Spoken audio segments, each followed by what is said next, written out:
and I hope it's working. And I'm already getting message that the validation for Blitz is not happened. But anyway, hey guys, Yeah. welcome back to another stream, to the third week of the AQZ Championship Series Season 2, sponsored by Man of Games. My name is Paandyandy. I'm the tournament organizer for this tournament, and as you can see, I will be not alone today. With me together will be Kelonguy and Freeloader. So welcome to the stream, guys. Hello. How's it going? Yeah, we started off a little bit later than planned because Paandy was having some internet issues, but speaking of internet issues, Freeloader had the same thing going on yesterday, so maybe everyone globally is trying to dox us and prevent us from playing Altered the way that we would like to. True. This is definitely the truth, yeah. No other explanations are possible. But I'm pretty excited to be streaming again today. I got saved from the streaming 3 times a week by my internet yesterday, because I did have the Monday AOL stream as well. Yes. No, it's super amazing to see you here and to join in another time. Maybe also Runefolk would join us, or especially joining me in the kitchen. He said that if he have time, will arrive later, but it's like still got like needs to run spontaneously solo the stream of yesterday already. And hello there everyone in the chat. So yeah, we're going to week 3, and the cast for today will be happening from the Kelonguy and the Freeloader, and me, Paandyandy, will go into the kitchen. We still got like around 2 minutes left, and with that we have 118 players signed up. And actually it's still a super huge amount, but I mean like 100 plus is every time a huge amount of number, because actually it's starting tomorrow or on Saturday, the Neverland Championship. It's starting on Saturday, right? Yeah, this weekend, Yeah. the first World Championship qualifiers for Altered. That's going to be really exciting. Yeah, and I'm also super excited. And as I hear that the stream will be in English, so maybe if I figure it out during the stream where it's actually going to be streamed on which channel, then of course I will just like upload it here. And yeah, and oh, Erickson, thank you so much for your follow. So we still got like 2 minutes left, and what do you think, guys? Do we need to see something, a special deck that will be shown up to going to be undefeated? Or just like the usual ones? I mean, I'll let Freeloader take that first, yeah. I've started seeing some more interesting spicy lists pop up the last couple tournaments. I've seen a lot of people trying Rin and having some interesting ideas over in that direction, so I'm curious if that blossoms at all. Other than that, I think we're largely going to see what we've been seeing so far as well with Golrang, Atsari. Afanas is probably, I think, going to get a slightly higher and higher play rate back again as people have tried out more of the newer decks and they're going to go back to the old man. So, I don't know, all the usual stuff, but I'm pretty happy about it because the metagame is so diverse already at the moment that I don't think we need to see much more. Yeah, and for me, I would say that the week 1, the kickoff for the season 2 of the AQZ Championship Series event, that day we saw every single hero getting represented. Last week was almost a repeat of that, but we were missing Arjun. So sad to say, I have a feeling we're not going to be seeing any Arjuns today unless someone's been inspired by the fact that there were none the last week. But the hero that really stuck out to me last week that was doing really well was Kojo and Buddha. Absolutely killing it. I mean, very high play rate, yes, but it was converting better into those 4-1 finishes the last time. So I have a feeling that'll be pretty similar, but overall, my prediction for today will be that a BRAVOS hero will take it. I'm going to say maybe Atsari beats Kojo in whatever match that we choose to spectate for that finals or whatever. All right, okay. So, thank you so much. I would say for today, I will pick that Rin will go undefeated. Oh, just because actually there were like two players that recently played and only got like 1 lose with Rin. And also like on Blitz there are like some dedicated Rin players, and I feel like okay, maybe something is like going to cook here really good. Also, what's actually being cooked really, really well is actually that Lynchbrion, aka Man of Games, joined it in the last minute to the tournament, as well as Overloss. Yeah. So always like my locals that knowing like the most time when the tournament is happening, because we talk about it like every week, join in the last seconds. And talking about joining, you can join as well a game, so you can just tell me which table you want to join, and then stream, have fun with both of them. Freeloader, you cool with table 10? Oh, yeah, absolutely. I was about to say choose a table. Okay, have fun, Well, guys. one of these players is from the Netherlands, which is one of the reasons why I was excited to check it out. Also, sort of unfamiliar with the usernames involved, so that's always exciting to see some new faces and possibly some people who are looking to take their, potential World Championship qualification this upcoming week. I mean, I'm assuming a lot of these Dutch players are going to be showing up for their qualifiers. Yeah, that's a good point, and then most likely they're going to be testing the deck that they are planning to take to the qualifier as well. So could be a interesting bit of a sneak peek into what we have coming for the weekend, on a very small scale at least.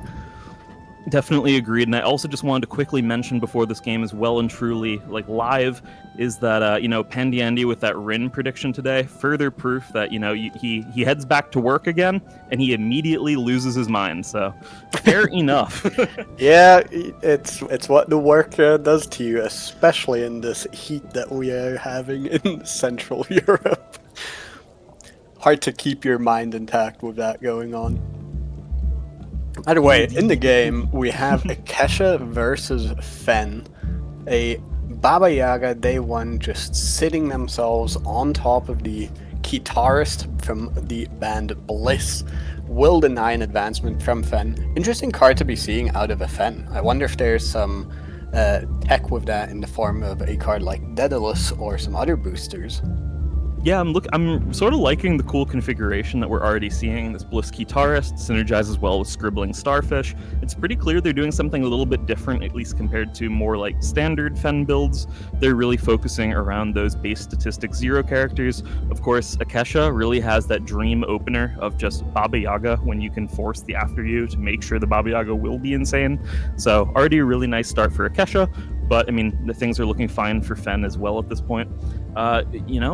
It's cool. Yeah, again, seeing some usernames that we're a little bit less familiar with.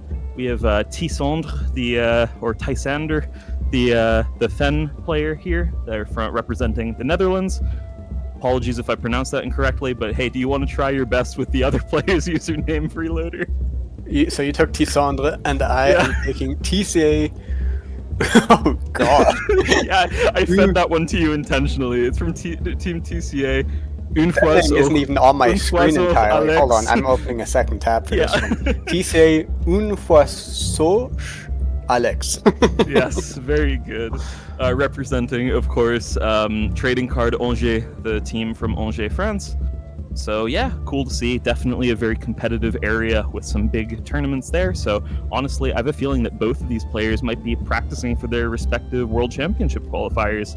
Of course, we've mentioned the Dutch one already, but just the week after is the big one in Liiike, France. So that will be also a huge event. That is pretty cool, and a very neat play coming out here with that Korgan Informant to take away the boosts from a Scribbling Starfish in reserve. And now Tysandre is left with a very tough choice here of either overflowing their reserve or playing a 2-cost 1/1/0, which neither of those seem like great prospects here. Still unlikely that Tysandre will be able to capitalize with a 2-0 advancement off of it. Still a bit awkward not being able to draw this card. Yeah, I mean, I was loving this Korgan Informant card from the Altered Demo Decks event that happened on BGA, that massive one that hit its registration cap in like 5 minutes, but that was the common version. Also, if I remember correctly, you did do a sort of a tier listing video of all the new spoilers, and if I recall correctly, this rare version of the card scored pretty low for you. Was I wrong on that? Nah, you're right. I think the reason I scored it low is that it just doesn't have any additional stats or any additional effect relative to the common outside of that Scout one. And I just, I think the difference between a common and a rare slot in this game is so immense that is not enough reason to justify it. But I don't think it's a bad card per se. So it's a weird one because I do think even the rare as well is fairly powerful. I just think the common is worth running over the rare in pretty much any case. However, definitely a player who disagrees with me here, and so far it's working out for them quite alright. You're just dodging my attempts to bully you left and right today, it seems, Freeloader. Impressive as always.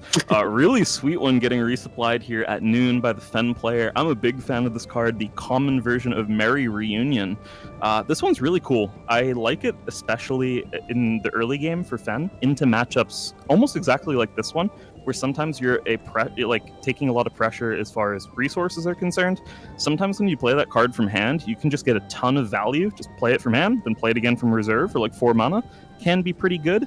In this specific case, looking potentially a little bit more awkward. It's very likely that the reserve is going to entirely fill up this day and possibly cause them to discard some cards down.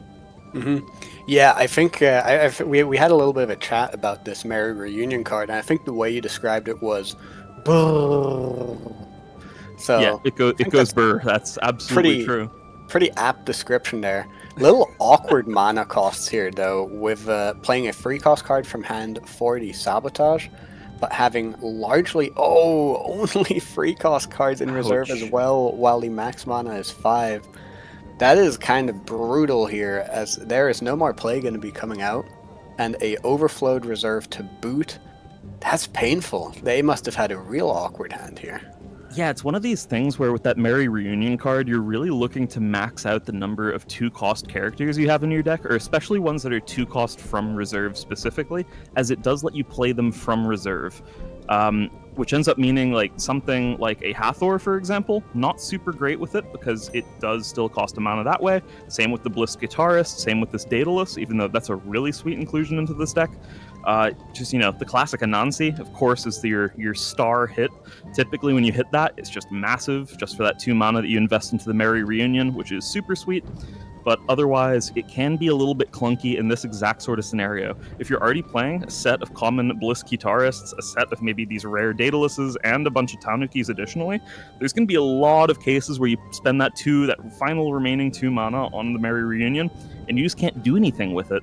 Rough having to discard down multiple powerful cards here, I would assume. Of course, when you are playing the Tanuki out of a Fen deck, you're often looking to pick it back up and use it as a repeated Sabotage with something like a Sleight of Hand. Daedalus on its own is also incredibly powerful. These Bliss Guitarists are, the whole build looks to be built around this 0 statistic thing. So, it's a bunch of really relevant cards that go away, and Akesha is doing a great job of taking progressions in the meanwhile. Yeah, absolutely. This is Akesha, I was about to say. It's almost looking like a Kojo deck here or something of the like, with how fast they're zooming across the tumult. Just picking up a double advance there. And usually this is... I think the reason why it's so striking is because usually we're used to seeing quite the opposite phenomenon from these Akesha lists, where they kind of try to survive, or they trade in the early stages, and then they build up to a really powerful endgame. But that does not seem to be the case here. This seems to be a very different list, based more on dominating certain expeditions and sitting your slightly better statted characters over your opponents and getting your advancements that way, really trying to abuse this after you effect to the maximum at the start of the early game and mid game. And I quite like this take on Akesha. Yeah, I must say, I have actually ran into it on ladder a bunch of times over the last week, and I think it is very good. Especially, you do have the threat of potentially getting to a really high curve and playing something like the Hunger, which does shut down certain decks, like if you're running into Muna frequently, or like Golrang, heaven forbid. That card shuts those decks down really hard. But otherwise, even if you're just throwing that card into mana or not even playing it, you get some really abusive lines in the early game, and there's just more and more cards that synergize well with it now.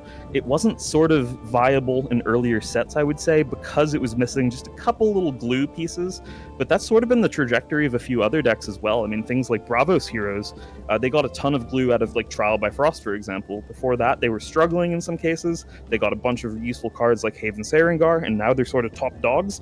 I think something really similar is happening with this Akesha deck, potentially.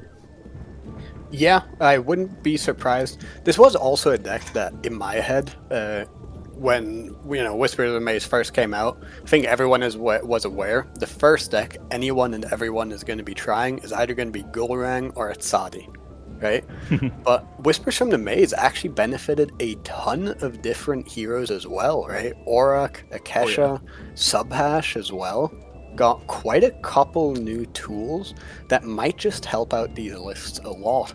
So I'm not surprised that we're seeing some of these kinds of decks come out from the underworks as well. No, you're totally right. I've gotten used to sort of mentally ignoring Axiom entirely from the factions of this game. But no, you're absolutely correct there. I mean, for the most part, we do the same thing with Muna as well at this point, especially with the our top dog Muna players. Sometimes they get some results here and there, but for the most part, I've been seeing mass anchoring guys just crying about the hunger again and again. Yep. So yeah, we'll see how it goes. I think there's going to be a dynamic involved where the hunger does sort of push certain things out of the metagame, and then some other things join the metagame to prey on the decks that are playing such a massive, high-cost character like the hunger. So we'll see. I think everything will balance itself out eventually.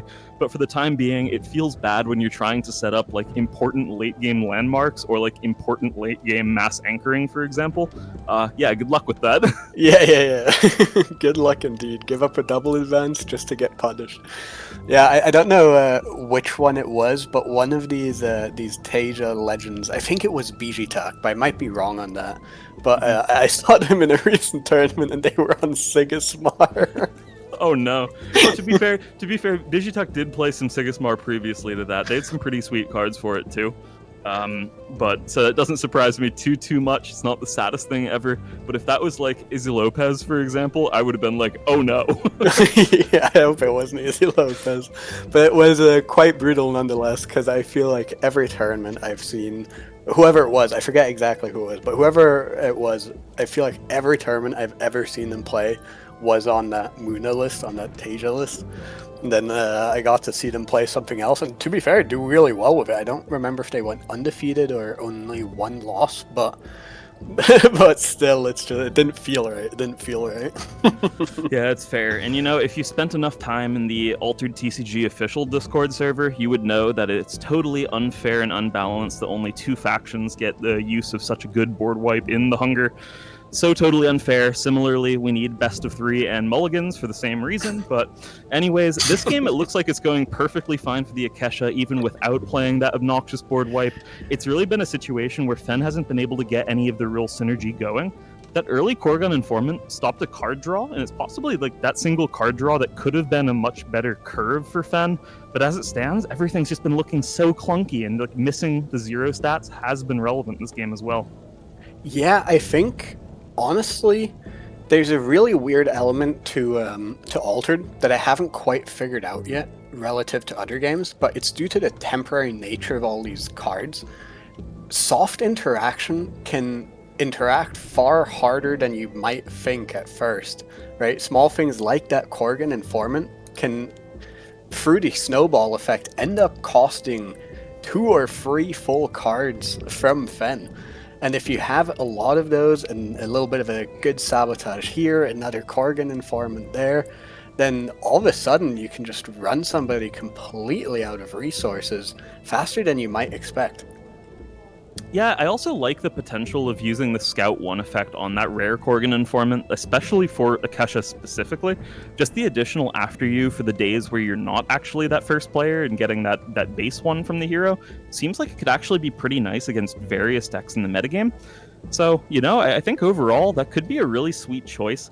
I think it's also a really, it's sort of a cool meta call of a card and just of a deck in general. Figuring out a way to make these mid-range strategies work can actually be really complicated in, playing against a variety of heroes where you're expecting, wildly different stat lines on different characters, for example. And yeah, sometimes something like a Korgon Informant is a really sweet meta call, and other times, really, at worst, you're getting a after you plus a 2-mana character for then just a total of 3 mana can also be pretty decent on its own. Yeah, absolutely. I mean, honestly, the utility, it's there. It really is. I think that's one of these things with all of the Scout cards. Daedalus is probably the main one that sees a ton of play at the moment. Mm-hmm. It's just, well, I guess some of the BRAVOS ones as well, but... you know, of the ones that see play, the one cost scout effect in particular seems to be the really dominant one. It's just so hard to play around that effect. No, you're definitely right on that. Daedalus is super sweet in general. I mean, I'm sure Akesha would be running it if they could here. In this case, the Core Gun Informant locks it up, takes that progression. It's just the Expedition run out also worked sort of horribly for Fen there. I think every single day they were on suboptimal expeditions. But yeah, again, Daedalus, really cool in general. I'd say especially for Lyra, but it's finding its way occasionally into BRAVOS heroes as well. I'm no longer allowed to use my favorite nickname for that card because Paandyandy threatened to take away my marketing budget if I was to do so. Wait, what? However, yeah, maybe the Diddler will make its return at some point. And with that, Paandy, please give us the analysis for this. What do you mean? What should I say about that? Oh my goodness. I don't know. Good luck. Well, good luck. No, but actually it was like a super cool fun game to watch, because every time when I'm start to seeing like an Ismir playing against Lyra, or especially like any Ismir deck playing against Fen, I always getting like in the remind of like when Keelan said like that like the Ranka or anything else is just like the little sister of a Thanos, right? And I somehow feel like almost like every time when I see like also seeing like Fen playing against Akesha, you know what I mean with that? It's like super crazy, because as we could see like out during the game, I mean, beside the fact of the leg spells that actually got to be played in general, was like a super crazy list for Akesha like in general, and also just like for the progression that come out to that. I actually wanted to find out like a solution during like the watch time that I did like rarely. But I didn't have like any answers, so guys, maybe you can help me out with that. Why do you feel like that Akesha was like dominating so super duper Fen into this match? Well, early into this game they got some really favorable trades where, because of that after you ability on turn 1 with the Baba Yaga, they got a 1-0 advancement instead of a 1-1 advancement that they otherwise would have gotten. And then having an expedition lead, they were just a bit more free to apply pressure, which really opens up the lines. I'm always impressed in Altered with just how different the game is when you're ahead on expeditions to when you're behind on expeditions. Because when you're ahead, you can take a turn off to develop a landmark or draw some cards or do whatever you want. But when you're behind, you do not have that liberty anymore. And Akesha really managed to pull those strings really well in this game, in my opinion. I would also say though, like, you know, exactly what you're mentioning. When you're ahead, you can potentially, you know, make that sacrifice to set something up. But Akesha realistically didn't make any sacrifices that entire game. They were just sitting there and playing on top of the Fen every single day. Like they had that early advance that was ahead of the Fen. And they essentially said, cool, you have a cool synergistic build that has a bunch of 0 statistic characters. I am going to take a progression for free every single expedition that I want to for the rest of the game. And that's pretty much what they did. And they didn't run out of gas either, because some good card advantage with both magical training and with Baba Yaga early. So pretty sweet. And this is like super interesting that you talk about about this like the gas, because I remember like about the topic that's going to be like, I would say like a little bit more discussed about like sideboards or like increased best of 3 and stuff like that. And it was always just like mention of like, yeah, if you have like a bad starting hand, right, and then it's basically over for you at most of the cases. And I mean, if we would be like down on this point, it would be just like easily proven right now. It was like, yeah, maybe just like Defend got like actually just like a super worse startup. And always people saying like, as like the most answer is like being, okay, but you always have like a comeback in that case. And would you also say that we could see that in that game that actually Fen could potentially come into a comeback at this point? I think there were certainly some opportunities where it could have happened. I think notably, like having a bad start does not end the game at all. And I don't think that was the case here either.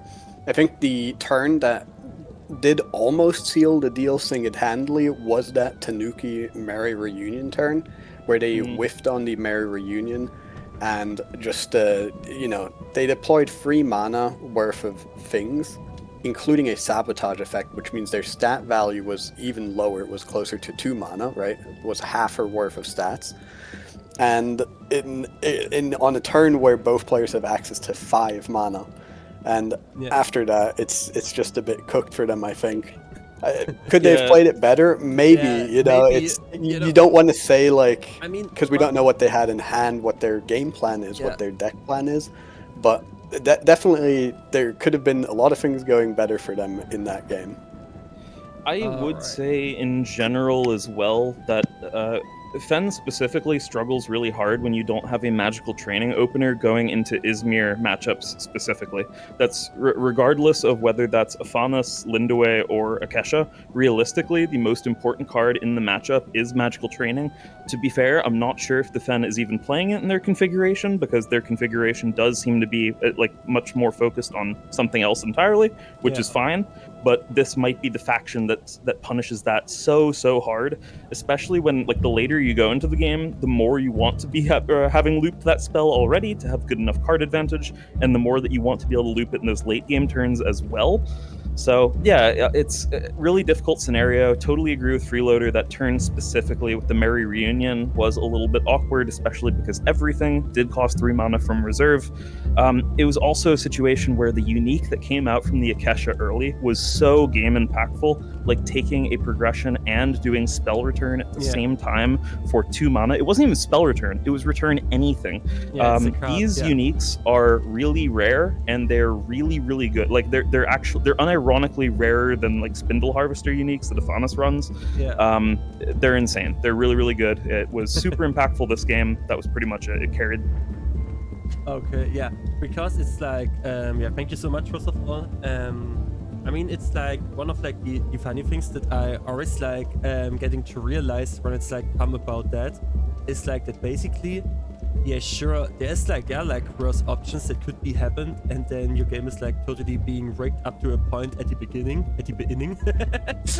But it's like basically like the fact that with just like the 39 cards, and like I would say like for almost like every faction, like a certain easy way to get like the entire deck basically on hand. I mean, there is like a reason that you can have like a potential like an easier comeback, I would say, like than if you would it like compared to other card games.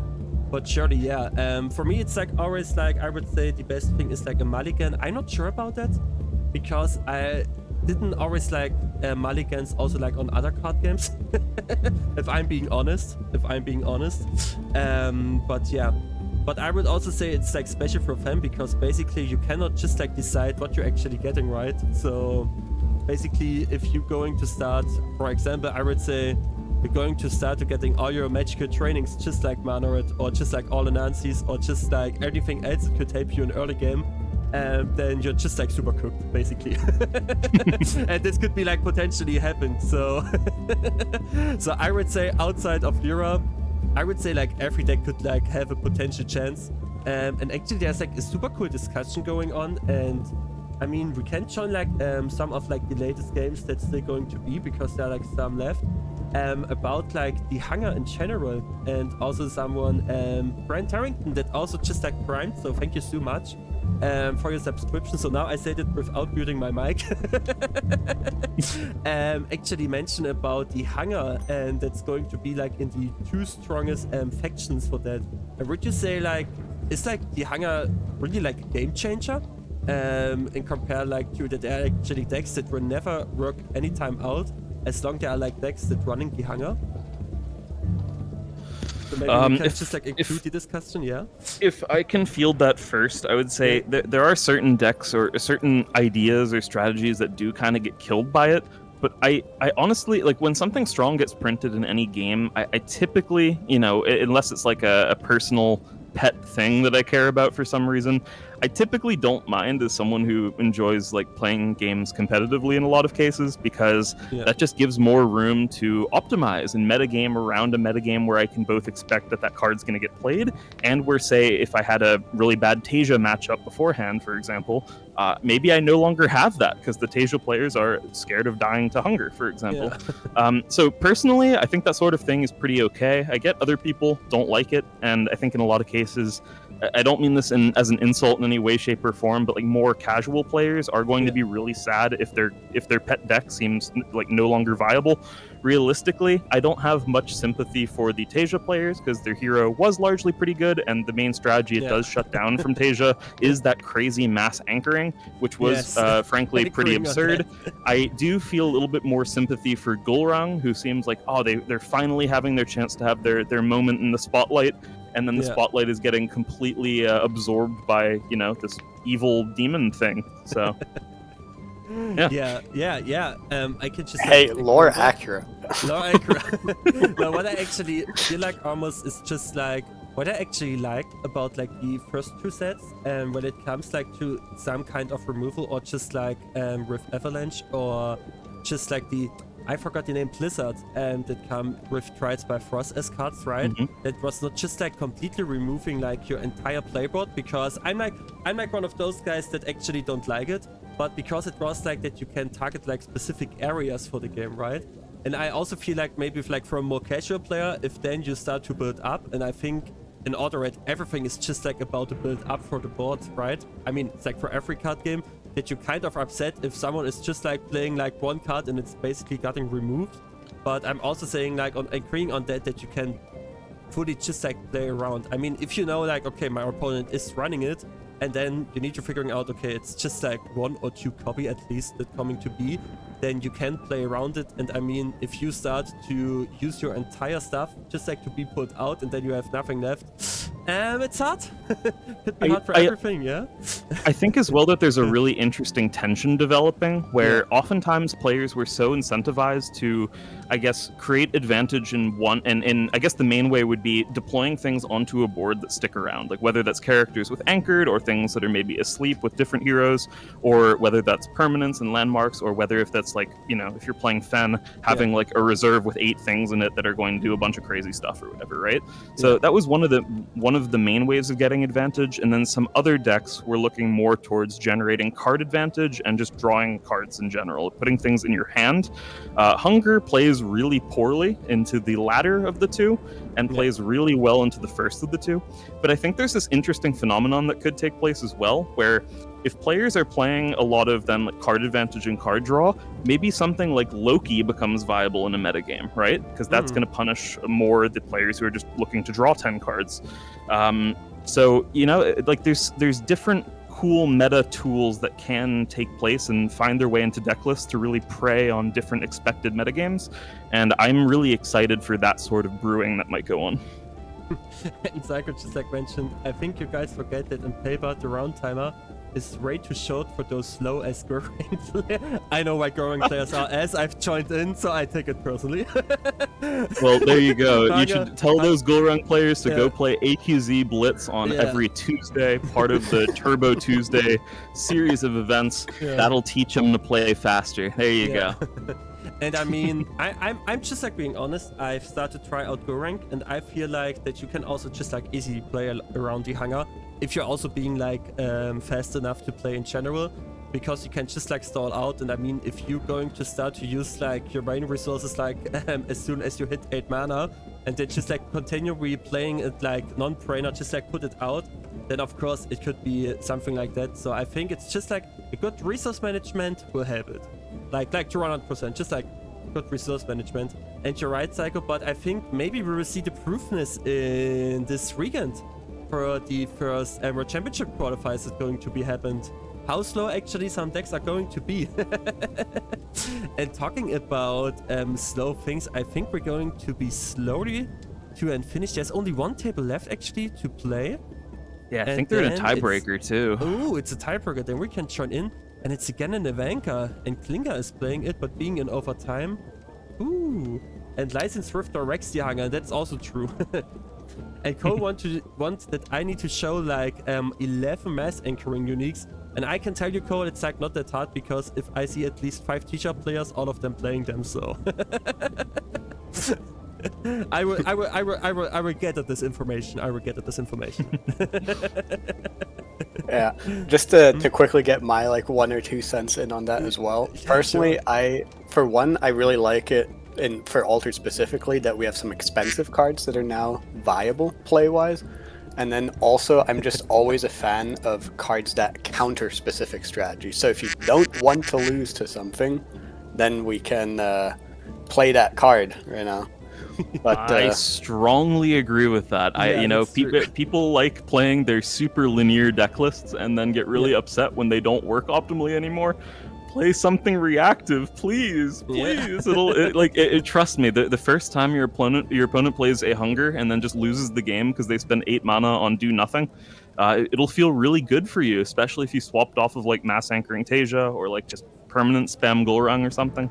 Yeah. There's ways to do it. I believe it's just sometimes it takes some testing and discovery, and for more discovery, we will be finding out now who some of our players who are in the 1-0 bracket are doing here in round 2. Tell me, guys. absolutely. Which table do you want to join in? What do you Your think? turn, freeloader. Table 21. 21. All right, so have Just fun because with table there's 21. Just because there's a nice Cool. name here. Jolie Rouge Georges. Yeah, Jolie Rouge Gauche being one of the most well-known players from Team Exalt. I believe, actually, I could be wrong, but I think it's one of the people who were like one of the original members of the team as well. But definitely really well-known in the French community. A little bit less familiar with Norbert KBYO here, but, you know, they're doing pretty well so far. 300 elo, nothing to scoff at. So yeah, we'll see what they're playing here shortly. Just waiting now for them to choose their heroes and set up their openers. Absolutely. Looks like we have an Aphanos versus a Waru. Spicy. We Yeah, have just been not- transported back into October 2024. Let's go! Oh man, yeah, it's been. I would say it's been a while since I've seen a Waru, but we are on a team with Rune, and I do stalk his Waru games, so it's not quite true from my perspective. But rare that I see anyone other than Rune playing Waru, and I'm really curious to see what we got cooking up here. Is it a bit of a hostage Waru list, or is it a bit more of a fair Waru list, whatever that means? I'm quite curious to see. Also, notably, I think whether it's hostage or a fair Waru decks, Aphanos is actually probably one of the better matchups for this deck, since they struggle to like really speed up the game on Aphanos often. Yeah, I wonder. I think it will come down, at least as far as that's concerned, to what sort of Waru version it is. If it is one of these more like hostage Waru, as we keep mentioning, that is a deck that's often super unique reliant. To be fair, this is a player who I assume might have access to some of those like super crazy uniques, so it's entirely possible. But otherwise, yeah, this looks more aggressive. Ordis Trooper plus a Staff Clerk coming out. They're looking to put the hurt on reasonably quickly, I would say. Nice for Aphanos that they did get a card advantage opener before Staff Clerk could actually potentially punish anything. Of course, that relates to playing cards out from reserve, but I just mean in general, getting your card advantage out early can be really nice for Aphanos because there are a lot more effects that are going to make that a little bit more challenging later on, I would say. But yeah, I think overall you're sort of right. I think it depends on whether Waru is at any threat of running out of resources. If for example, a Ordis Attorney were to come out and then gets removed right away, I think the game would go from like, yeah, maybe 50-50 or something to like 90-10 really fast. But otherwise, if they're not reliant on that, it's could be totally fine for Waru. That is absolutely true. It's one of these dynamics where, I mean, to be fair, I've seen it happen to Aphanos more recently as well, with better interaction in the game now, that they actually do run out of resources. Very hard to do with this Conjuring Seal start, of course, but I imagine that is also quite an issue for Waru decks a lot of the time. Just not having enough cards to envelop your strategy in its entirety is pretty rough, especially in Altered. You have such a low starting hand size. You're not guaranteed to have the plays you want on turn 3 or 4 anymore. So will be interesting to see how Waru tries to navigate that. They do obviously have some nice tools in the form of some bureaucrats. Doesn't look like they're gonna come out quite here this turn. This does look like a very aggressive Waru list. Yeah, it definitely is. In Haven Warrior, you only see that in general when you're actually looking to push reasonably early. Like, this is Waru mid-range, frankly. Sort of sweet. I've seen both Haven Warrior rare and Ordis Trooper rare out of Sigismar before, but never really out of this hero. Interested to see what the whole rest of the synergy with it is, but yeah, pretty sweet opener. They did take themselves a double advance there, but at the cost of getting something off you goad and for a little bit more card advantage for Afanas even. Or not, I'm sorry, not a double advantage. Was it a double or just a single? Am I losing my mind? They just got a single. They weren't on the mountain expedition. Oh, my bad, yes. On the companion side. Yeah, nice thing then the Baba Yaga did play well onto that expedition, or at least against the expedition that Waru was looking to progress on. But all things considered, I think this is pretty okay for Afanas. Afanas, a hero in general. I mean, Waru often we'd think of as pretty happy playing from behind, but this version, I'm not so sure if that's the case. Afanas definitely find it playing from behind, especially when they have a good amount of card advantage. Yeah, I definitely agree, and I think we're already starting to see this point where the card advantage is just growing and growing for Afanas, and unless Waru can keep up with that somehow, they are in some trouble. This, what's it called, the staff clerk here is also not looking its most impressive. Hasn't really triggered its ability a single time yet, I think, in its first time of being around, and not yet here either, won't this turn. So it's a bit tricky on that front.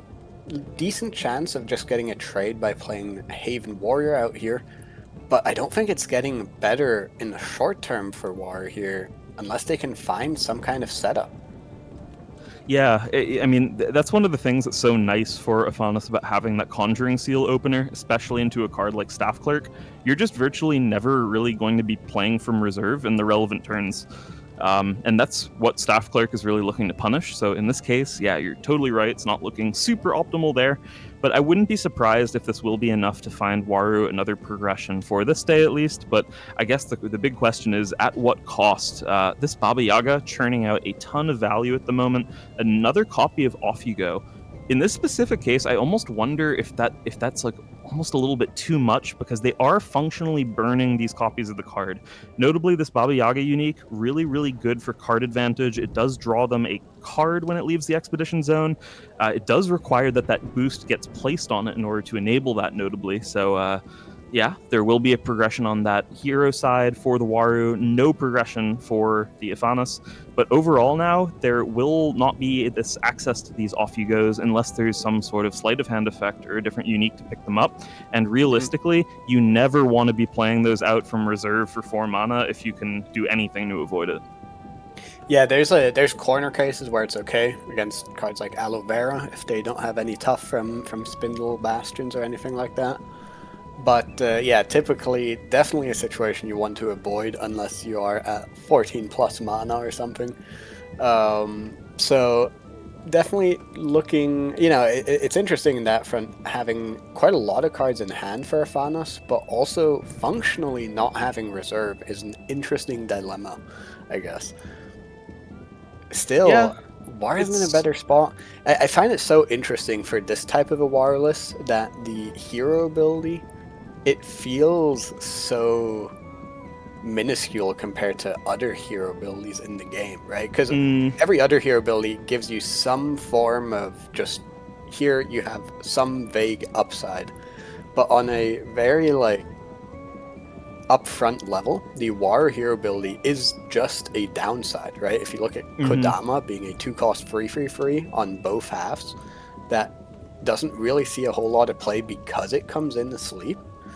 It's a pretty big downside, and I don't know, right now it's not managing to leverage the advantage of the bureaucrats well enough into this Afanas to make good use out of that effect. Yeah, you know, it's actually really interesting. There was the chance for the Off You Go here to come out from the reserve and just eat this Ordis Attorney right off the bat, and I was almost screaming for it, like do it, do it, do it, because I'm thinking here from the Afanis perspective, yes, you're behind 1 on the Tumult, and you would be regardless of whether you remove it or not, the Ordis Attorney there, but this is, I think, the one way that Waru could potentially find a comeback, is finding some really bizarre way to start tempoing out a little bit. Of course, yeah, massive amount of card advantage from having just played that magical training twice, gotten a ton of boosts on the Category and Mage Dancer, so getting the additional card draw at Dusk there. But sometimes, like, there's some weird situations where cards don't matter. Like, having right cards at right times definitely does matter, but other times, if Waru is able to just play enough things out, sometimes it could potentially be enough, especially if any of those bureaucrat effects are disruptive in some way to the Afanis. And the one way that you best prevent that is typically just preventing something like Ordis Attorney then from setting up when they were already so low on cards. So surprised to see that, but I guess it could also be that the Afanis is looking to dig for specific things. Maybe they're really reliant on finding another removal effect for something that comes out from hand here, another staff clerk, for example. Notably as well, sad turn order for that staff clerk. I think they would have so much liked to get that down ahead of this Category and Mage Dancer, but alas, unable to do so. Yeah, and strong removal option coming out here as well in the form of Evanescence. Cool new card that I think the way it's being used is just as essentially additional copies of Off You Go in the Afanis list. It's a bit more restrictive in what it can hit, but the fact that it exhausts is also quite relevant. And man, the staff clerk still not having gotten a single proc off is just painful to watch. At least the license withdrawal is a very positive trade into the Category Mage Dancer, but likely at the cost of an expedition lead here. Whenever you play Evanescence into a Waru player, you are of course singing to yourself, "Wake me up inside." That is absolutely what Afanis is looking to do here. If they do have another removal effect for 2 mana, I think they're going to be in a perfectly good spot, but otherwise, still could be a little bit challenging here. Having double Ordis Attorney out, and nothing else in hand, looks, pretty good for the Afanis, but I wouldn't count the Waru out yet when there is such a chance to draw additional cards that they need, and of course, one of those Ordis Attorneys sticking around on the board, and yeah, still just 2 progressions away at this point. Wow, unable to put some boosts, or more than 1 boost on the Spindle Harvesters. That's crazy to me. I thought for sure they were going to be able to block one side and advance the others at least. But they're still behind on expeditions here. And this is exactly what you were talking about earlier, where sometimes you have all of these cards, but especially in the early game, you're so restricted by your maximum mana that it doesn't really matter yet as long as the player with less cards has enough to play out, right? There's 2 upsides to card advantage. One is that you don't run out of gas. The other is options, but if the options don't matter that much yet, and you're not running out of gas, then there's no reason to have more cards. And now with the expeditions closing in, it might not matter at all anymore once the game is over. I was going to say here, a sabotage effect so integral for Afanis at this point, and an exhaust does that in this specific case. It's really important, otherwise I do think that they're at risk of having virtually all of Waru's mana get converted into relevant things entering on the board, which would have been definitely more than a little bit uncomfortable, but hey, maybe they're still going to manage that. Health Inspector coming down, adding to the Bureaucrat lineup. I've never seen this card in play before. I think I've seen it in play once, but definitely not very often. It's an interesting one. I mean, if there is a matchup you want it in, it would be this one. It's just so expensive for a 4-cost 2/2/2. The effect is nice, but the fact that it even allows 1 counter is so surprising to me.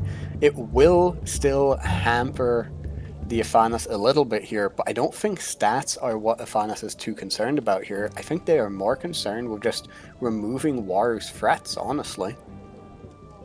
Yeah, it's also, interesting to see. I like this line as well with the Sneezershroom unique. It's a really good one, being at that 1 mana cost, but it doesn't just gain anchored. It would have to put a card from the hand in reserve in order to do so. In this specific case, it looks like they're valuing just being able to potentially put a couple boosts on it.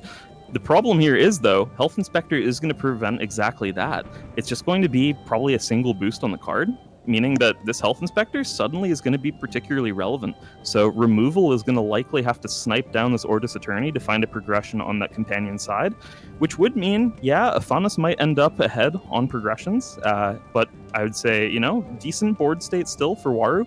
There wouldn't be anything lasting with boosts in play, which is very nice, but we'll see. It's, you know, I think Waru still has their work cut out for them, but they're alive in this one. Yeah, absolutely. I do think the fact that that Health Inspector will stick around next turn as well, and yeah, into a card like that Katagarin Mage Dancer, if there's no removal for it, and that 4 cost it is a bit tricky to remove, it actually might really hamper what Afanis can do next turn. Of course, there is a classic issue that I'm expecting to come up next turn that Waru players are all too familiar with at this point, which is the fact that their hero ability is no longer optional, and we know there's only bureaucrats that we can see right now for Waru. Afanis pretty much guaranteed to get into this position here where their expedition... Are they guaranteed? They'd need to play something from hand to make a difference here stat-wise. Well, assuming Afanis can get a double advance here, Waru will not have good tools to stop a advance next turn because of all of their bureaucrats. However, the staff clerk finally spawning relevant cards almost stops it, but there's the removal. Yeah, important timing for removal to come down, but, you know, nevertheless, it is a weird thing that I don't think any Afanis is used to really playing around, is this combination of effects on board. Like, I have a feeling that they tried to do the math like 3 or 4 different times, and then, you know, started implementing their plan, and then realized, wait, that doesn't quite work. Wait, that doesn't quite work again. Of course, the thing that's really nice about having all of that card advantage that they generated in the early game, they can play really inefficiently while figuring out their way around this. It's really going to come down to whether these specific, interesting, like, taxing effects, I'm calling them taxing, they're not true, like, taxing or anything, but at least effects that are going to make it a little bit more hard for Afanis to optimally operate. Optimerate, you can quote me on that one. Yeah, it's going to be really hard for Afanis to optimerate there for the next day. Of course, I think things looking, you know, potential, you know, some real potential for Waru to actually maybe sneak this one out. Yeah, there is some very real potential here, but again, I think in this position, yes, you have some nice cards in play that will be good for your next turn. But the fact that there's only bureaucrats in reserve from Waru's side, they get a couple after you effects, but they are so reliant on having good cards in hand to stop not one, but both expeditions from Afanis from advancing. And that is going to be a tall order. I'm really interested to see here which cards are going to get discarded from Afanis' reserve. Okay, and it is the spells, really focusing on these characters, but suddenly it's looking like really necessary for Afanis, I would say, to find a removal that can potentially hit a 4-cost character. Notably, Katagarin Mage Dancer is going to do terribly into this Health Inspector. Yeah, this Sneezershroom unique, it also is pretty sweet. It's not going to do much better. Yeah, I mean, honestly, the Sneezershroom unique is kind of a -1/-1/0 when played from reserve. It's true. Of course, the fact that they can get 1 boost does make them technically positive into the staff clerk, but still also very 0/0/1, yeah. yeah, exactly. So it's a really awkward spot here, because to me, the way I'm looking at the reserves, at least, of course we don't know what's in hand for either of these players, but the reserves look kind of like both players have cards that cost mana but don't have an effect. I think the biggest problem here is going to be the classic Waru conundrum. I say classic, but this is more the new thing with the most, you know, errated version of Waru that we've seen, which is that these late-game bureaucrats are absolutely awful at being able to prevent late-game closing out of the game. Letting your opponent get to adjacent is often the death knell, simply because you're so forced to, based on maximizing that hero ability, you're forced to jam-pack your deck full of bureaucrats, at least to some extent, and then playing them out or like drawing them in a late game scenario does just kill you often, unfortunately, for Waru. We will see if these Ortus Attorneys can do anything, though, here. Ooh, there is a Kokoba unique. What does this one do? If you control 4 or more characters, up to 2 target characters each gain 2 boosts, and it targets itself and the Health Inspector.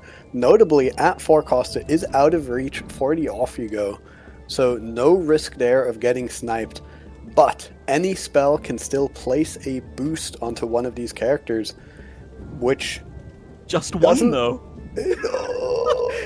It's not enough. Oh my god! 5/4 stats. Just there's the Tooth Fairy. Throwing the Tooth Fairy. That was brutal. God. You know, I was gonna make some lawyer joke about, you know, a bad lawyer drags on a case for years. A good lawyer drags on the case even longer than that. These Ortus Attorneys, though, unable to really prove that they're good lawyers, sort of just bad lawyers in this circumstance, costing that progression to the Afanas, and they do manage to barely close out the game over that Waru, but I must say, Waru did a lot better than I expected.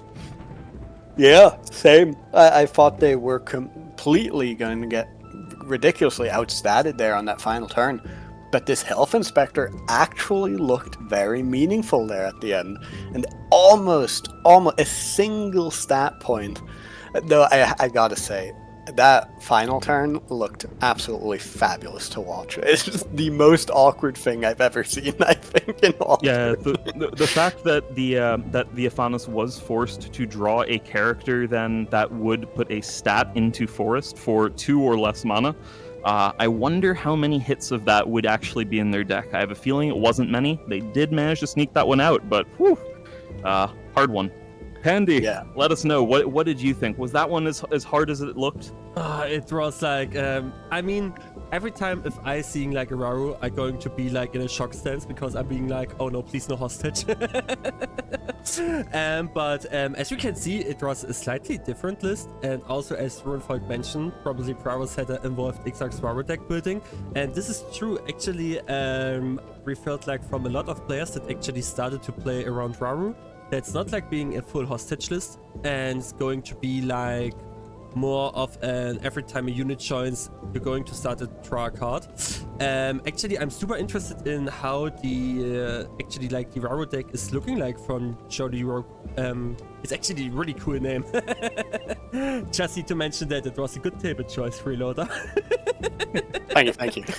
So as we can see here right now, it's like not like those classic Raru hostage lists. It's just like more often like, yeah, a normal way to try out to play it. Some things around. I think like during the early game, Raru did like super duper well because just like of the Ordis Trooper that going to be placed down, and then I was like taking a closer look and was like, hey, this seems like super interesting. What's happening here? What do we see here from this player? But as we can see at the end, it was that what like Raru was struggling at most. It comes like to a certain point that if your opponent is ahead of expeditions and you just like can't play stuff out, that just like basically going to sleep and going to do like a longer break as usual, it's like super hard to going back. I mean, cards like the Staff Clerk did really good, and also as we can see, the Kokoba almost just like being able to get like this win. And so basically I'm just like feeling of like those uniques seems like super duper Sigismar related, but it's just like a personal opinion. So yeah, sadly Raru not being able to do that. I'm always questioning myself if I'm seeing that into the game. Would be Raru different if Raru could getting like a token every time like a bureaucrat is going to be into the game? Would be a difference actually? I'm not sure. It's a question for you, chat, and as well for our casters, because both of them being the superior Raru players from season 1. I mean, on that final turn, they wouldn't have advanced. Hey, it was crazy. I mean, the final turn was like super crazy, right? And we're just like jumping into that, but it's just like always like that Afanas always have an answer. Somehow, Afanas always have an answer. I don't want to say it's the reason that like the magical training is super busted, but I want to say that. No, but actually it was like, as you mentioned back in season 1, a classical game between both of the stacks, and Afanas took the game at the end just like with one thing. And actually just like with the realization, if like the magical training wouldn't just like get the True Fairy, then it would be just like another turn that's going to be into play, right? If I'm correct? Did I see it correct? Yes. Yeah, there would have been another day, but the Waru would have been live with both an additional card draw from an Ortis Attorney, I believe, but also, also threatening to potentially close it out. Multiple characters already in play. Yeah, would have been, I think, really tough for Afanis at that point. Yeah, sure. So, yeah, it's like super sad. I'm super amazed that more and more people start to try out some decks that like not being like usually seen. Besides, like, okay, I cannot say that for Raru because re in Team AQZ we see Raru more enough. we see him quite like more enough. But it's like always like super fun to see like Raru in action because basically I've started to test out a little bit with Goreng and I realized that like my gameplay is like almost like the same with like my old Raru gameplay. And it's like super top. If he didn't top deck Fairy, yeah, then it would be totally different. And welcome Exiled friends. welcome friends. And what should I say about Afanis? It's just like a super busted deck. So what could I? Yeah, that's what I was gonna say. Magic training out of Afanis indeed typically reads 1 mana, draw the exact correct card that you need at the exact right mana cost. Put a boost on a character you control. Yes, that is how that card often works. Unfortunately, what should I add to that? No, actually, I'm super excited for the World Qualifiers because I've known from quite some people that also being like super well known as like really good players and also getting like a lot of good results that they actually start to secretly. I mean, it's like not a big surprise. Cooking. So I'm super excited to see what it is, and as Runefolk, I said like before mentioning the BRAVOS header, I'm actually super duper interested in how this Raru deck like looking like. They got like some uniques that every time a character joins in, then you basically draw a card, and I was like, okay, how this will be look like when it comes to action, because as like Psycho said like before, with like it's like being super duper slow. This could be like a solution to not play it, but we will see other rise. So we still got like some other games up. So if there's like not any other questions, we can just like join another table because the last games are going to be played. Or do you want to add something, guys? Do you want to add something? My question is, how is your day going, Paandyandy? My day? Oh, that's a super cool question. Thank you. Actually, you're so welcome. I wanted to say that you are the first person that asking me this, but it's like not true. No, but actually, my day was like it was super hot. That's it. We got like 34 like degree. Do you say that in English? Degree? Is it like right? Yeah. Like at the start of 10 in the morning. And it was like super duper hard, and it's actually super bad because you can't go outside with the children. You can't stay inside with the children because it's getting like overheated, and then like the kids, I'm a kindergartner for those who don't know, going to just like do crazy stuff during that time. So it was a little bit stressful actually. But like one of the cool things were we went to a restaurant today with the kids. We learned with them today how to having like the behavior for eating in a restaurant, right? And then we just like visit one and eating there. And it was super tasteful and the kids were like super cool. So it was like super cool training. So my day was good at the end. A little bit stressful, but super good. And hot. Nice. We also have a question in chat from Eroxor who says, what are your opinions on playing rares instead of uniques? And I think maybe Freeloader's a really good person to ask about that, as they are the No Unique Championship commentator guy. Yeah. Yeah, I mean, in the No Unique Championship, because we play on BGA, it's commons instead of uniques, which that certainly makes a difference, because, again, I think the power level difference between commons and rares is quite immense, actually. But it's a super fun format. There's an interesting thing that happens when playing with uniques, where it actually increases character diversity, because you know, you can kind of pay to make your character more viable than it actually may be. so it kind of increases the diversity of the format a little bit. So the NUC is very BRAVOS dominated, just because, in my opinion, BRAVOS has by far the strongest commons and rares in the game, but also the worst uniques. So biggest buff to BRAVOS in the NUC, but it is a really fun format, and it's cool to get a bit of a break of having like games decided by specific cards that swing the entire game around them, especially once you start facing some very high-level players that do have those very broken type of uniques. So it's great fun, yeah, and there is a format for it. If you're interested in playing that, play it on Wednesday, the NUC. It's also in the AQZ Discord channel, and you can sign up for that. Sign up for that. I think it can...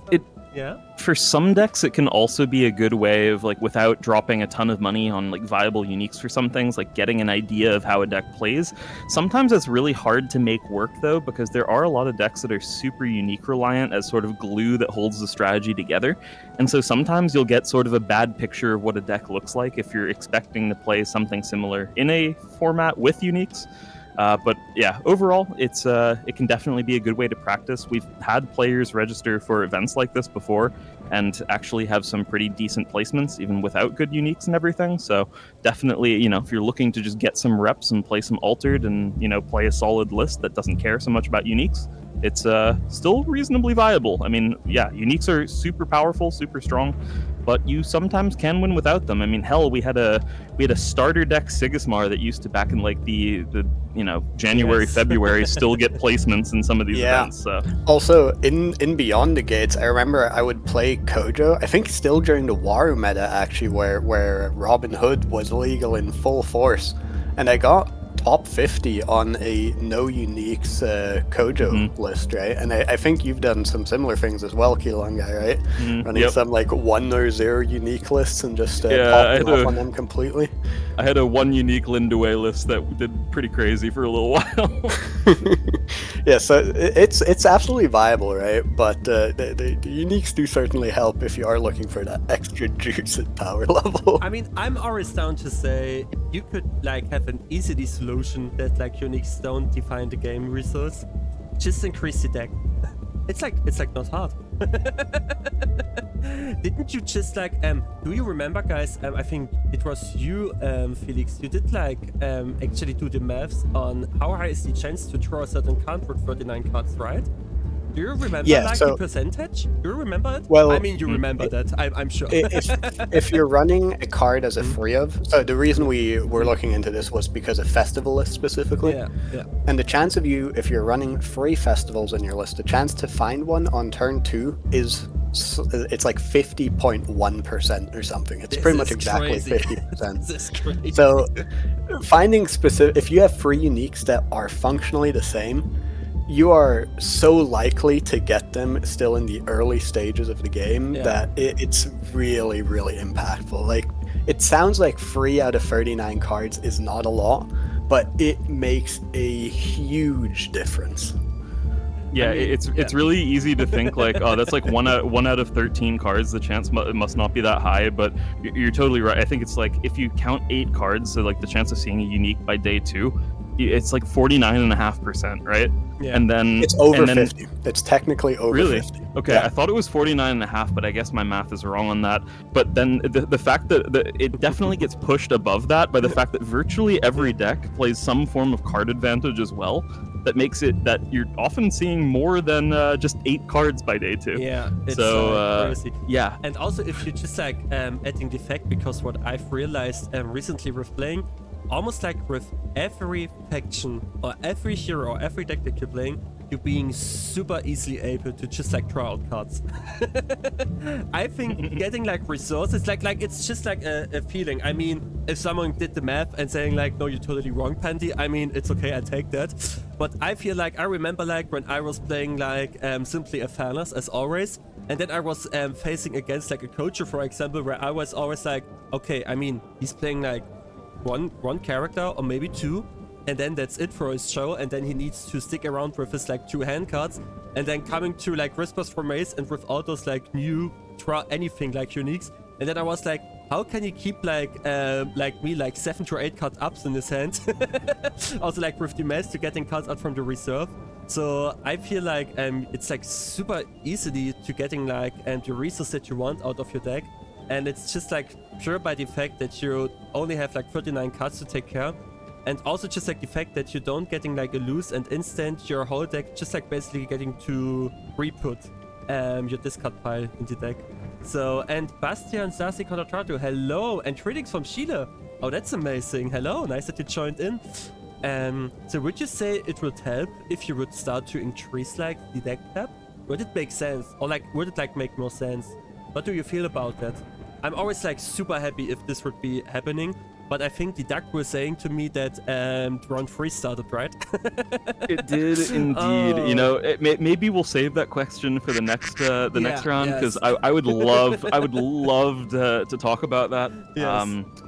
But I'm sure Freeloader would love to chime in on that topic as well. But at least for the time being, I'm thinking about finding us a match, and ideally one where my co-commentator is unable to pronounce the username. So give me just a moment on that. Okay. Otherwise, I'm the Kelonguy, joined by Freeloader in the commentator's booth and Paandyandy in the analysis kitchen. This is week 3 of the AQZ Championships Season 2.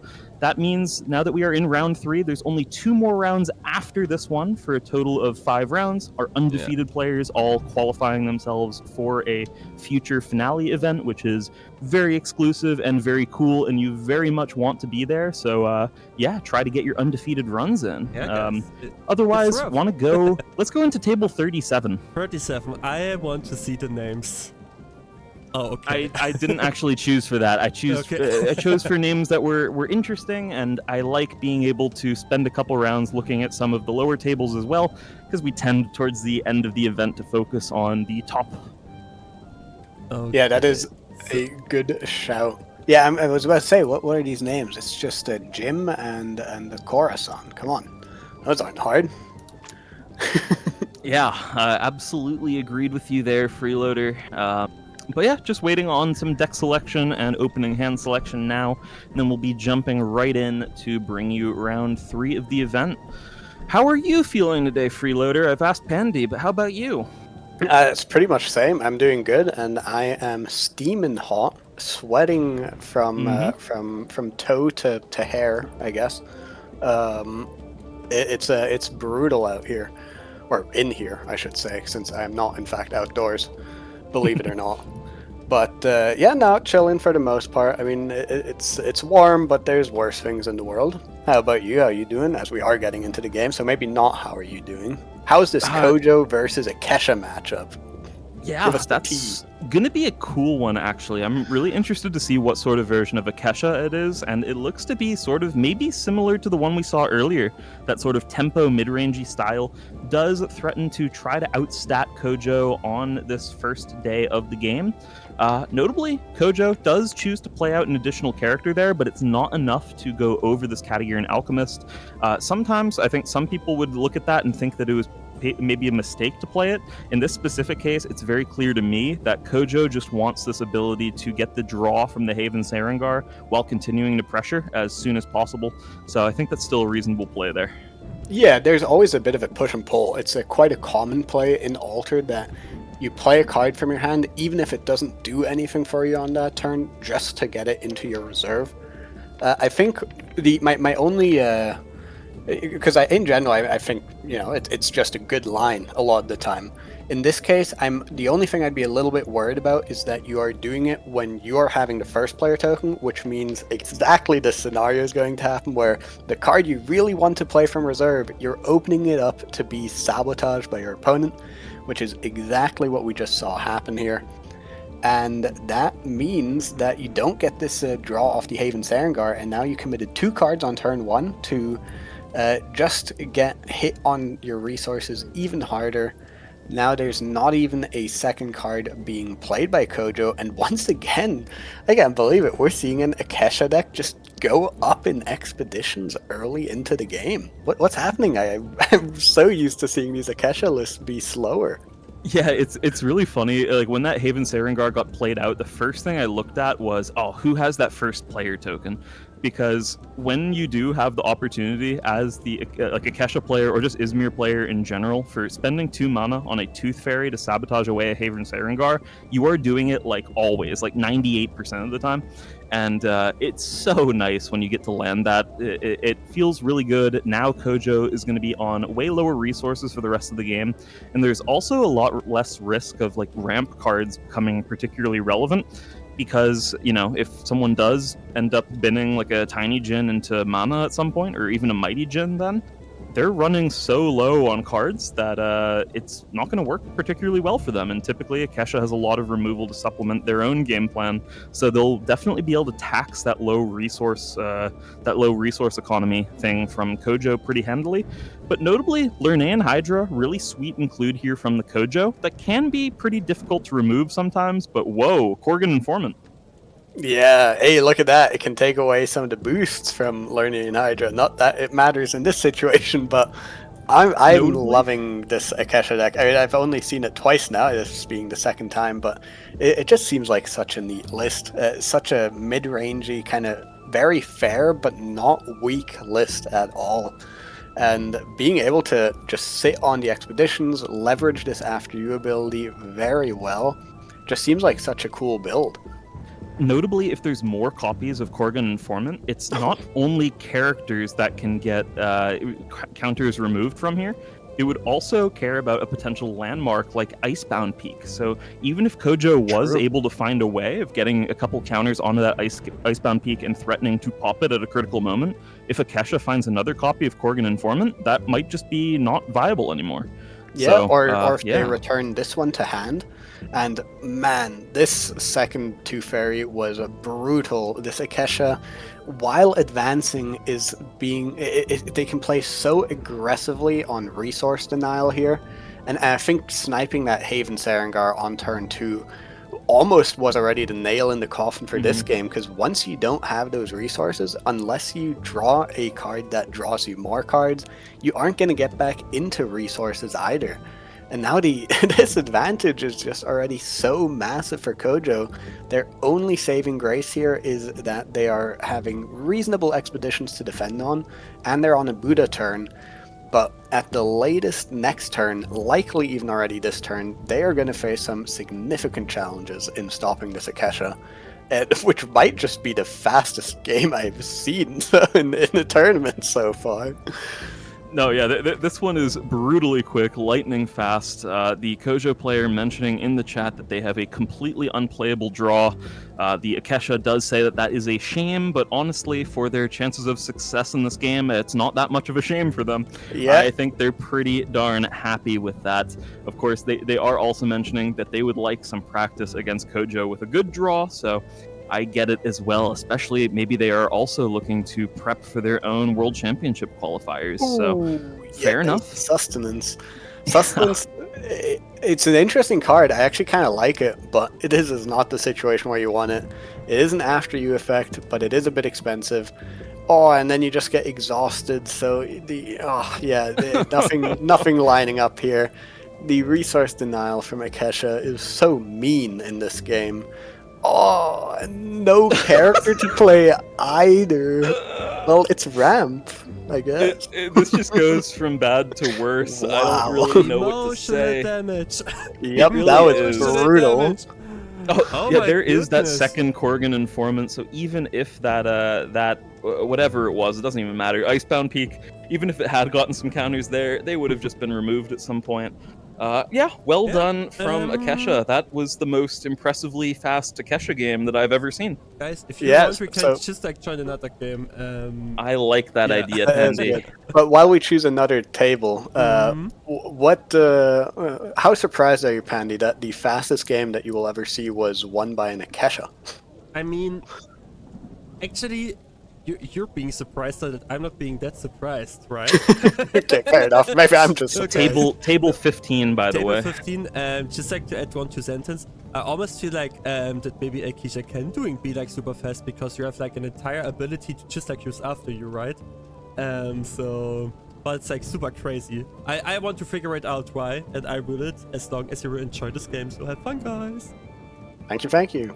Yeah, so this one's a Sigismar versus a Tasia. some very high elo players I am noticing. Yeah, that is why I chose this game. I'm excited to see what these players are on. Of course, with Izzy Lopez, you typically know what you're gonna see. It's gonna be some crazy Muna gameplay, and notably for them, not in a matchup where hunger can ruin the day. So I have a feeling they're pretty happy with that. I think oftentimes as well that TCG versus Sigismar has been considered a reasonably good matchup. So I have a feeling that they're okay with that for the time being. But license withdrawal coming down, that's a nice removal spell from the new set, but it's likely still going to cost them a double progression here. That is true, but man, does it feel good to answer these uniques in style like that. Just completely discarding them, not needing to worry about them coming back from the reserve is critical. But yeah, as you mentioned, this will cost a double advance. Most likely, I mean, they could have an Ordis Trooper, in which case this would just be a phenomenal turn from Mugus. But, and they have the Korgan Informant. Okay, so they don't give up an Expedition advancement, but they don't advance themselves either. Wow, this rare Korgan Informant seems to be far more popular than I was expecting. Maybe it's just a phase. My rating couldn't be wrong. It's just a phase. It's just a phase. It's just a phase. I mean, I love that card in general. It was one of my favorites from the new set spoilers because it did something so unique and so sweet. It is really like just a really cool like tempo and flexible idea, especially with that Scout 1 effect, which is really cool in general. And then for 2 mana from the backside, really good stats on that thing. 2/3/2 for 2, really nice. Yeah, it is a sweet card, and I absolutely love the common. I just cannot imagine that the rare is worth playing, but these players are proving me wrong, or at least emotionally they are. And I do not like it, so stop. But but yeah, this game looking solid. I mean, yes, Sigismar is behind on expeditions, but I have to imagine they can make the comeback happen in this turn to at least get a 1-0 trade, maybe even a 2-0 trade, if they are really in a good spot or have a good hand for it. But this unique resupply from TCG is also really solid. Can get this perma anchor setup, and that might make next turn just too difficult to overcome for our Sigismar player. I've mentioned before that the style of unique on Capellia specifically can be one of the most absurd cards to ever get it on. Why is that? What does Capellia do that's a little bit different than some other cards? Well, the effect that only Capellia can get is, in this case, the first effect that reads, when I go to reserve from the expedition zone, you may play me for free and I gain a sleep.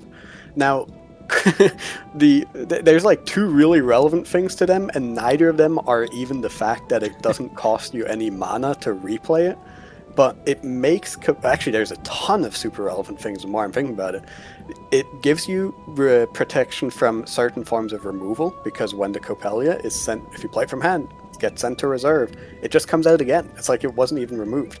Then, second of all, the fact that it sleeps means you get this passive effect for an extra turn. So it's like perma anchor unique on its own already.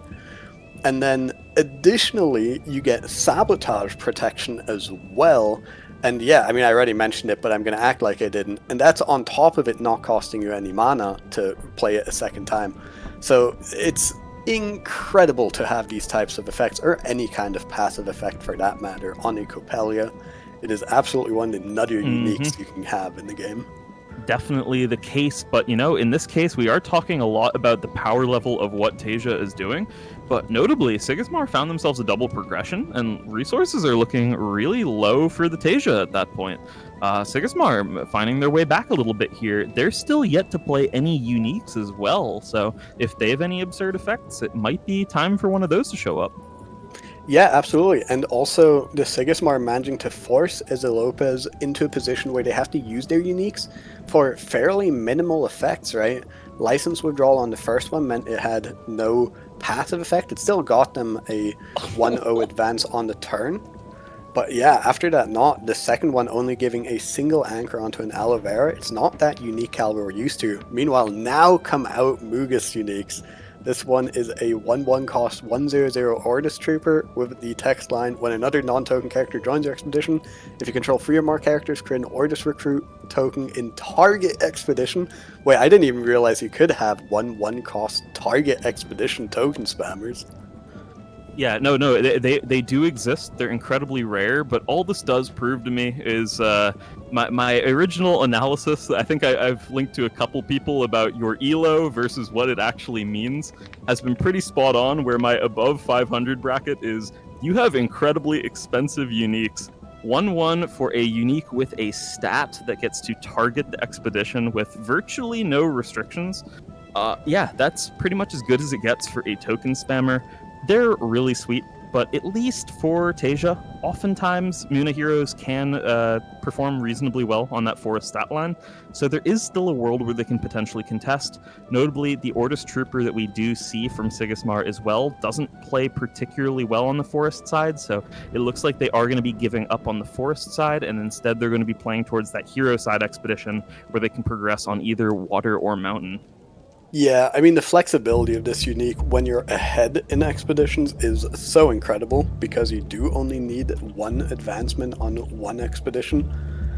And another license withdrawal is really good. Yeah, with such low plays, I was gonna say this unique actually doesn't do as much as it might at first seem, just because there's only 2 or 3 more cards coming after it, which, to be fair, it's still a 1 cost 4 free at that point. But man, that license withdrawal ends up being really, really good. But no play to close it out. Not a single mountain stat. What could that last card possibly be? Yeah, I guess most likely it's another removal. I have a feeling that Spindle Muna Bastion is putting in work there. Barely enough for Ezreal Lopez to stay alive here. Yeah, something like a teamwork training potentially. Yeah, license withdrawal did its best there, but still not enough to actually take a progression. But they are not out of it just yet either. Now TCG going into this potentially last day with a Dracana already in play. That's going to get a nice boost at noon and an additional boost from that Spindle Muna Bastion. But still going to be a little bit challenging to get through this Ordis Trooper unique. Yeah, I mean, this Ordis Trooper unique, with 3 plays, you expect it to create at least 3 tokens. You know, with a Korgan Informant, that's an extra soldier. If you get a Baba Yaga, well, okay, Baba Yaga is still suspended, but if you get a draw effect on a body, an Ozma maybe, you get potential for even more. If there's some kind of charge effect going on as well, it would be absolutely insane amount of stats you could put out here. And here's an interesting one, actually not starting out their turn with a unique, instead starting it out with the Ordis Spy to punish the fact that this Aloe Vera was not played as the first play by Easy Lopez. Yeah, love it. Just sabotage away both the value engine additionally to that Spindle Harvesters that was already played out. Getting rid of that means that if you are heading to a tiebreaker, you're going to have that much more resources than the TCG. And otherwise, yeah, it's just for this potential day, it could ruin the TCG's plan entirely for all that mana that they do have. It's virtually certain that 8 mana is not going to get spent here on the last card for the TCG. I think they're now just figuring out how and where they want to play it. As you mentioned, not choosing to play that Ordis Trooper out first for the Sigismar means that they do get rid of that Aloe Vera in time to prevent it from coming down. Oftentimes, players are incentivized to play out cards from their reserve first because of potential sabotage effects, but when you're playing into Muna, that's something that you're virtually never thinking about. Like, there's so few sabotage effects that get played regularly out of Muna. Like, sometimes there's a Jack Frost here and there, but even then, I think that's largely falling by the wayside. So in this specific case, just recognizing, yeah, I can just hold on to this Ordis Trooper. It's going to be just as good the next day. I like that setup. Yeah, absolutely. It is one of these brutal things for the Muna player base.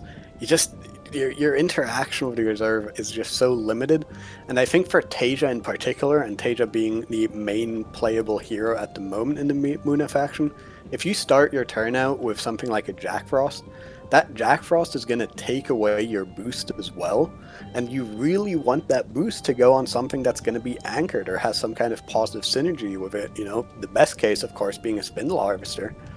And that makes it so difficult to play these Jack Frost, and in turn it allows players like Mugus to capitalize on the knowledge that they're most likely not needing to worry about any kind of sabotage or exhaust effects, and allows for those play patterns, which is going to be enough here and grant Mugus the win on Sigismar. Very impressive.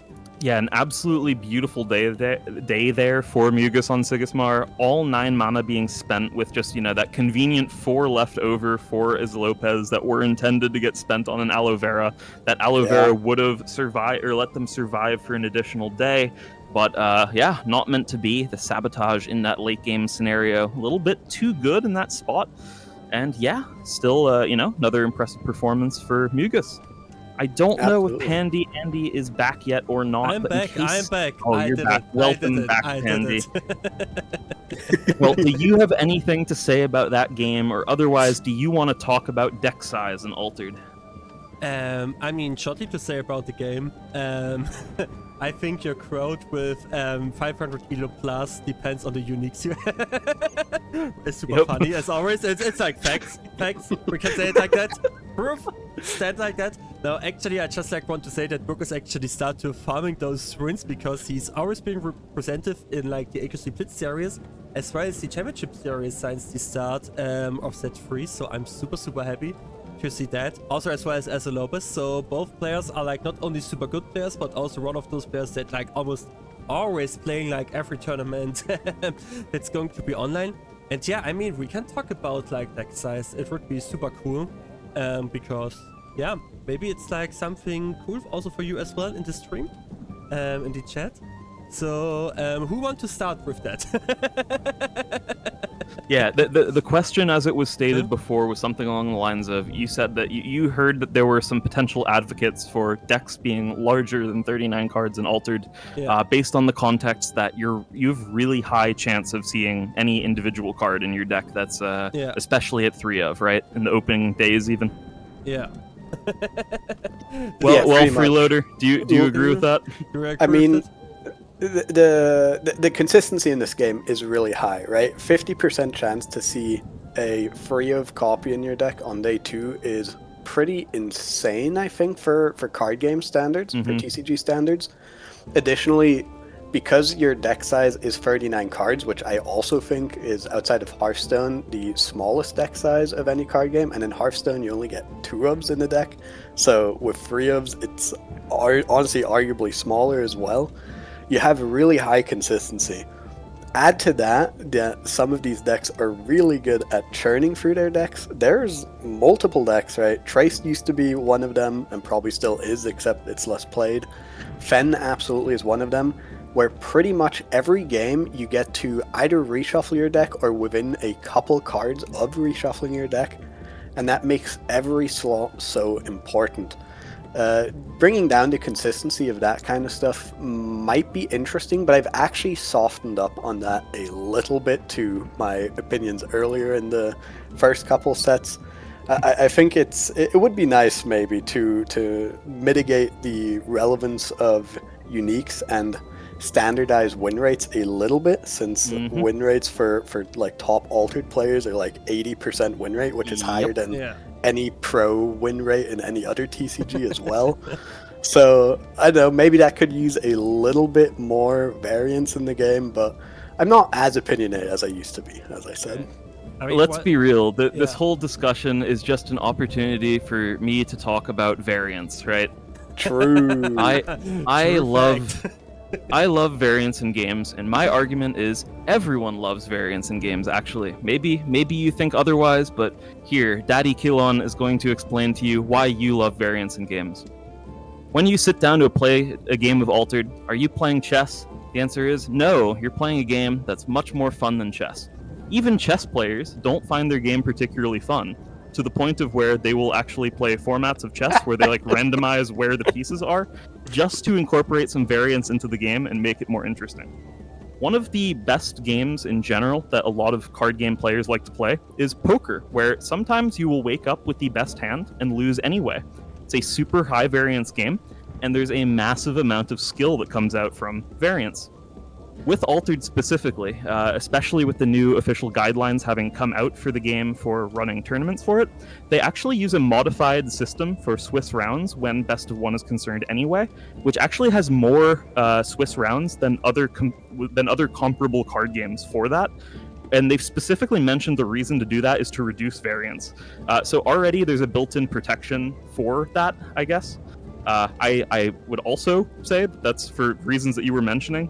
Win rates of really high-level players, as you were mentioning, Freeloader, are absolutely insane, like above 80% regularly.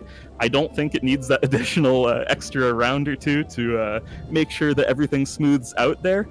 Similarly, but you know, that's already part of the thing, right? So why would we need mulligans when you're already over 50% to see a specific unique, for example, if you're playing 3 of similar uniques point. Or whatever by day 2?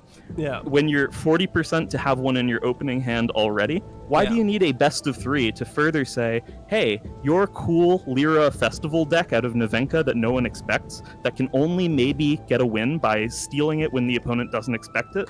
Why do we want to say that player, no, you're not allowed to exist anymore because if you cheese that one game in the best of 3, why do we want to say, no, you don't get to have a round win? Best of 3? That doesn't do it. Mulligan, why do we want to make sure that the most busted uniques are even more busted? So again, my argument is variance is good. Everyone loves variance. You love variance whether you believe it or not. So embrace it. I mean, it's like, what can we add to that, Keelan? What can we add to that? No, but you're right. But I actually also want to say, like, about those like best of 3 things and stuff like that. I also feel like we don't need it necessarily in Altered because of the whole format.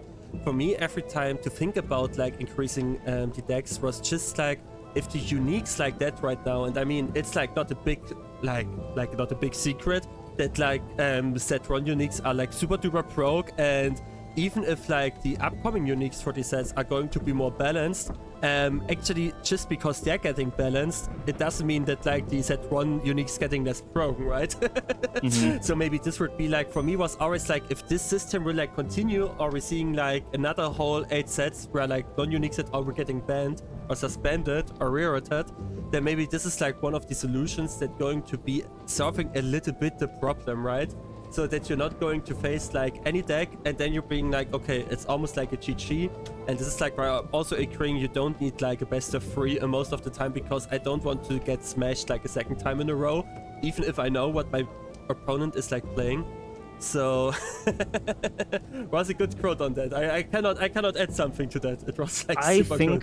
There's a really valuable reason to potentially want to play best of 3, especially if it's like your casual local scene, especially where players are playing like different uniques that are more like splashy and fun, or you have like a really cool specific like Kraken unique that you really want to be able to play, and just playing a best of 3 means you're that much more likely to, over the course of 2 or even 3 games, then be able to show off like, cool, at least I had this cool unique that did a thing that I wanted to show off and really enjoy casually.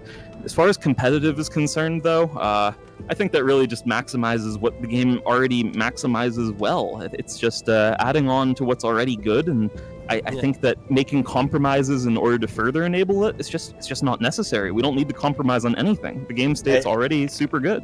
Yeah, you heard it here first, folks. If you like BO free, then you are a filthy casual, is what Keelan thinks of you. that of like course, that's a direct quote. That's a direct quote. Yeah, a direct quote. Just like save it, guys, clip it. No, but actually you're right, and I also feel like the only reason why I actually like that we're staying to that game or like to that cards at that, it's just like I'm asking sometimes like that, if you're quoting like, okay, like most of the competitive players staying like on the 80% win rate, right?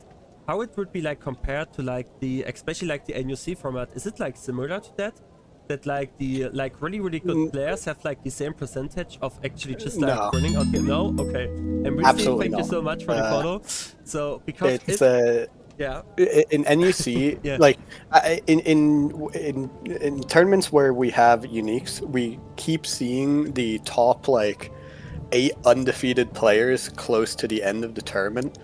Like 6 or 7 of the names you will recognize as people that are always in that bracket or close to it at least.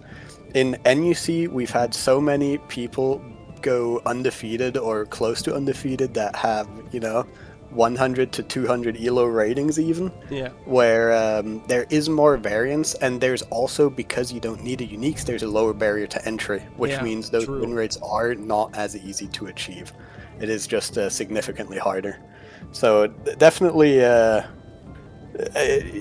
more variance in the NUC, just because you can't bring that consistency to your deck via uniques.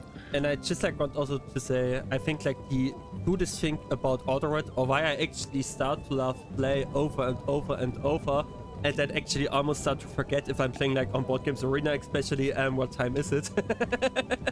It's actually just like the fact that I'm always being able just like to play smoothly out my deck, right? Because I know, okay, if I'm not start to add like random like 39 different cards, and then I actually am getting like surprised every time I draw something, it's actually super smooth to play like your combo out, right? So because guys, I'm coming like from other card games, and there it was like actually like that. If you start to getting like a certain hand, and after like the third mulligan or stuff like that, you are not being able to get like a decent starting hand, and then you have like still 40 or 50 cards left that you need to draw out. You were like super cooked basically most of the times, and I feel it's like not always like the case for Altered. So I mean, okay, we saw like the game with the AQ shots that completely stomped. I don't know why it happened still. I'm still figuring it out, how this could be like the potential reason for that. But besides that, I'm always feeling like if you're going to start, especially like you mentioned, Freeloader, playing NUC, it's being like always like a super fair gameplay, and then it's coming like all along about like skill. And then of course, if you're playing like with the unique format, and then you're playing like to an opponent that actually start to have like, I would say like a similar like stack from how good it is, like with the uniques it's going to be at. And then so he's also being able to maximize play like out his deck. It's like always, I feel like it's like always super fair most of the time. Like I could say like out of 100 games, I can maybe point out one game where I feel like, okay, this was like super unfair. And that's what I actually love for that. And I just like hope, even if it's like hurting for me, that these set 1 uniques will get banned. Just like banned, not suspend, banned, or actually getting reroute effects or something like that. I don't know. It's like, I am so happy that the more I listen to my fellow teammates and friends around the Altered TCG world, the more I hear the words ban set 1 uniques. I'm a big proponent of it. There are some sweet ones and some powerful ones from set 2 and set 3, but yeah, you're right. It's set 1. I'll give a bit of a pushback on that though, because I agree that set 1 uniques are really powerful, but as we can see with the Muna player base at the moment, there's other ways you can find answers to that. For example, by printing a card like Hunger. Now, is everybody happy about an answer like that? No, especially not the people who are running those uniques or those strategies that get crushed by these cards.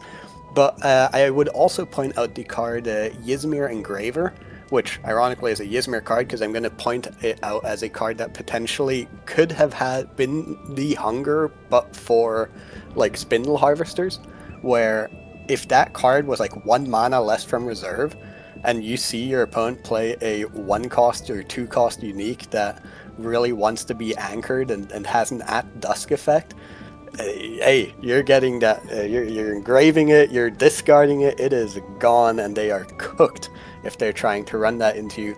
And there are ways you can print cards, and I think the Hunger, that's why I am such a big fan of the Hunger printing, is because it allows you to find more elegant solutions to these problematic strategies or cards than just outright banning them. Yeah, I'm glad you're here to bring the copium, Freeloader, but hey, always there for you, always there for you. Luckily, there's not much more copium required. This is the last match of the round 3 that we're currently watching. It is just this Golrang versus Aurak. Pretty cool seeing a Katagir Ysmir Bastion in play. That's not the most common one, but hey, that's definitely a pretty cool card to be playing in general, especially when you're potentially a Mind Apotheosis deck. Or Winter Nova in this case too.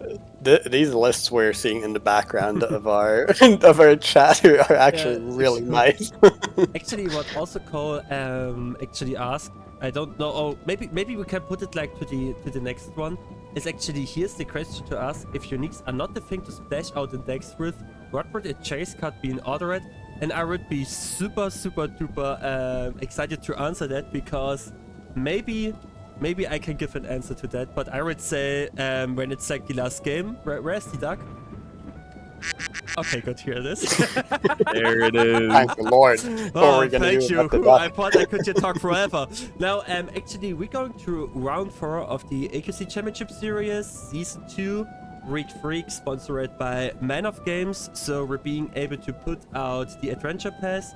My name is Paandyandy, I'm the tournament organizer, and today one of my teammates joined me as well, the Kelonguy and also the Freeloader. So I hope you enjoyed the stream super duper, and talking about enjoying, I hope you will also enjoy the super duper cast from Kelonguy and Freeloader for round 4, if they're telling me right now which table we're going to join. Yeah, definitely. And you saying that that you're joined by one of your teammates, the Kelonguy and Freeloader. Oh, I'm trying to figure out which one of us has been kicked, but I guess we'll have to because he was against us. He was against our opinions.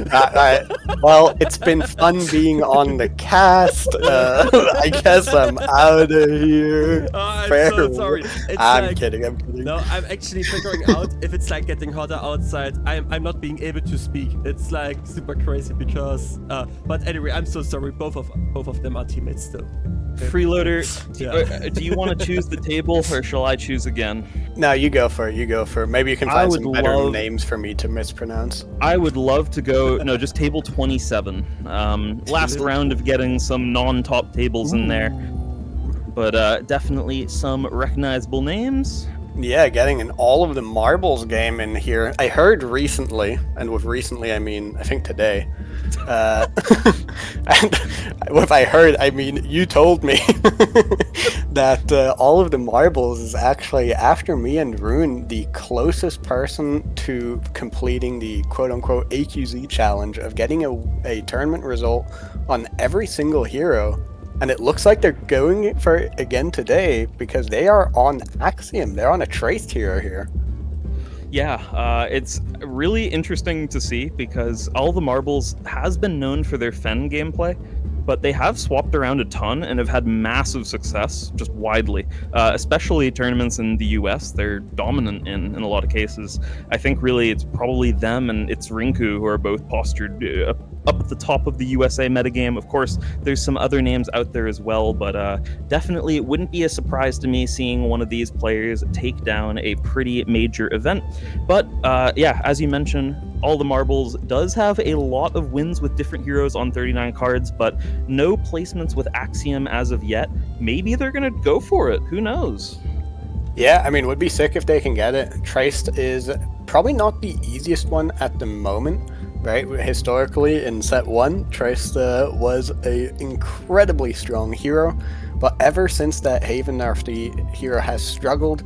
There's been the Ouroboros combo deck that's been fairly well, and did actually win the AQZ season finale of set 1 by Poppy at V2O.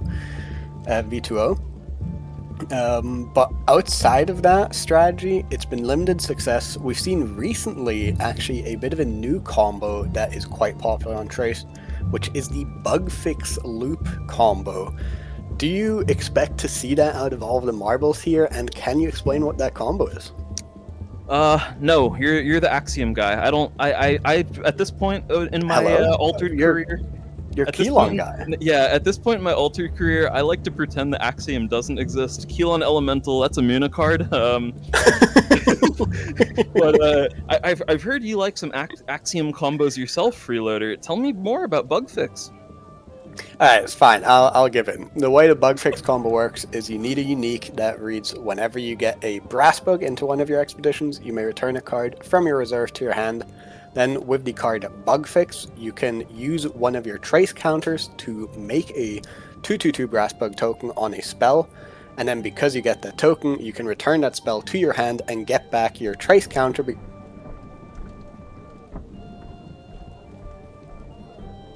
Is it just me, or is my audio gone, or did Freeloader cut out?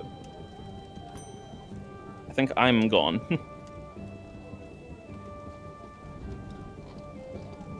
Oh, I'm sorry. I think Freeloader got cut out. Oh, okay. Yeah, there we go. All right, in that case, I can join you in as long. It's okay. I appreciate it. So I don't know where we were at on the explanation, but there is a bug fix loop combo out of Axiom, but I don't think that's what's getting played here.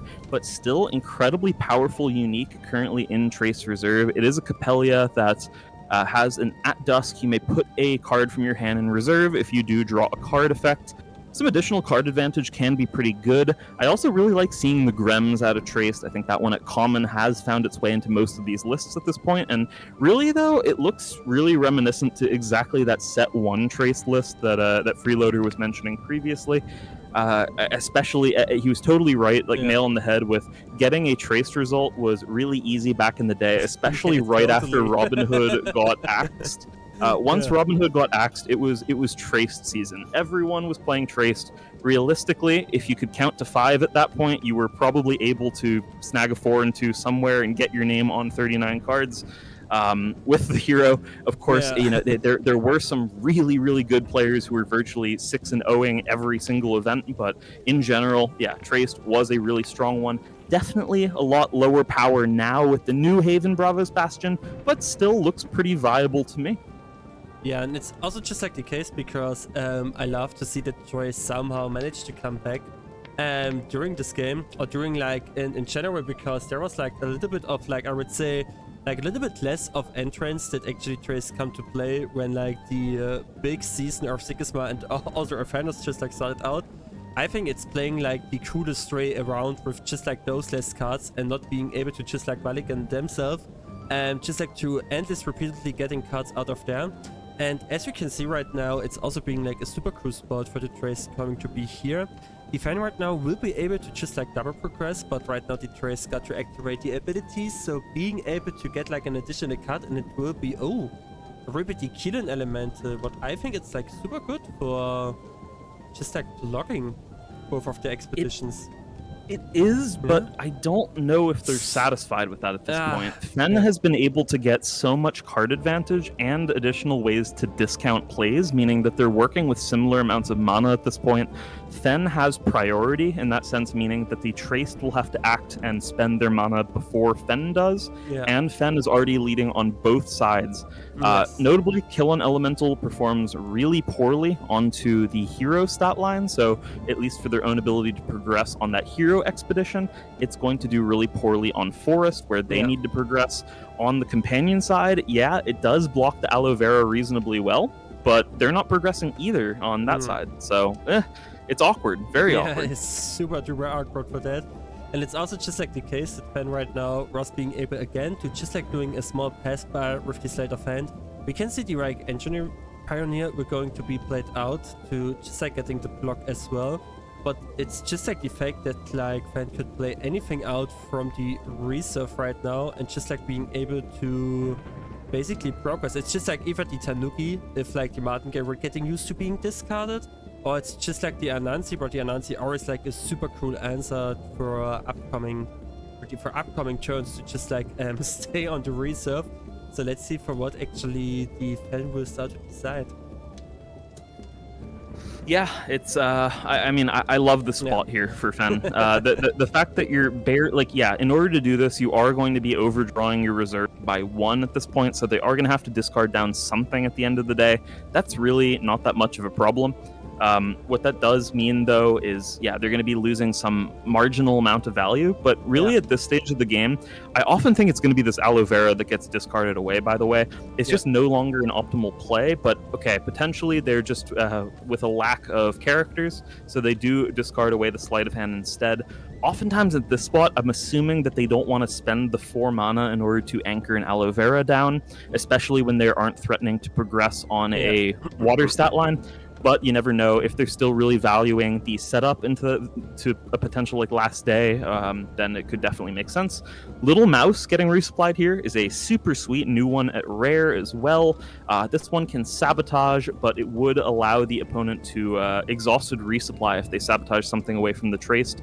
Notably, this Viike does allow them to ignore that exhausted part of the exhausted resupply, so they would be able to play that anyway.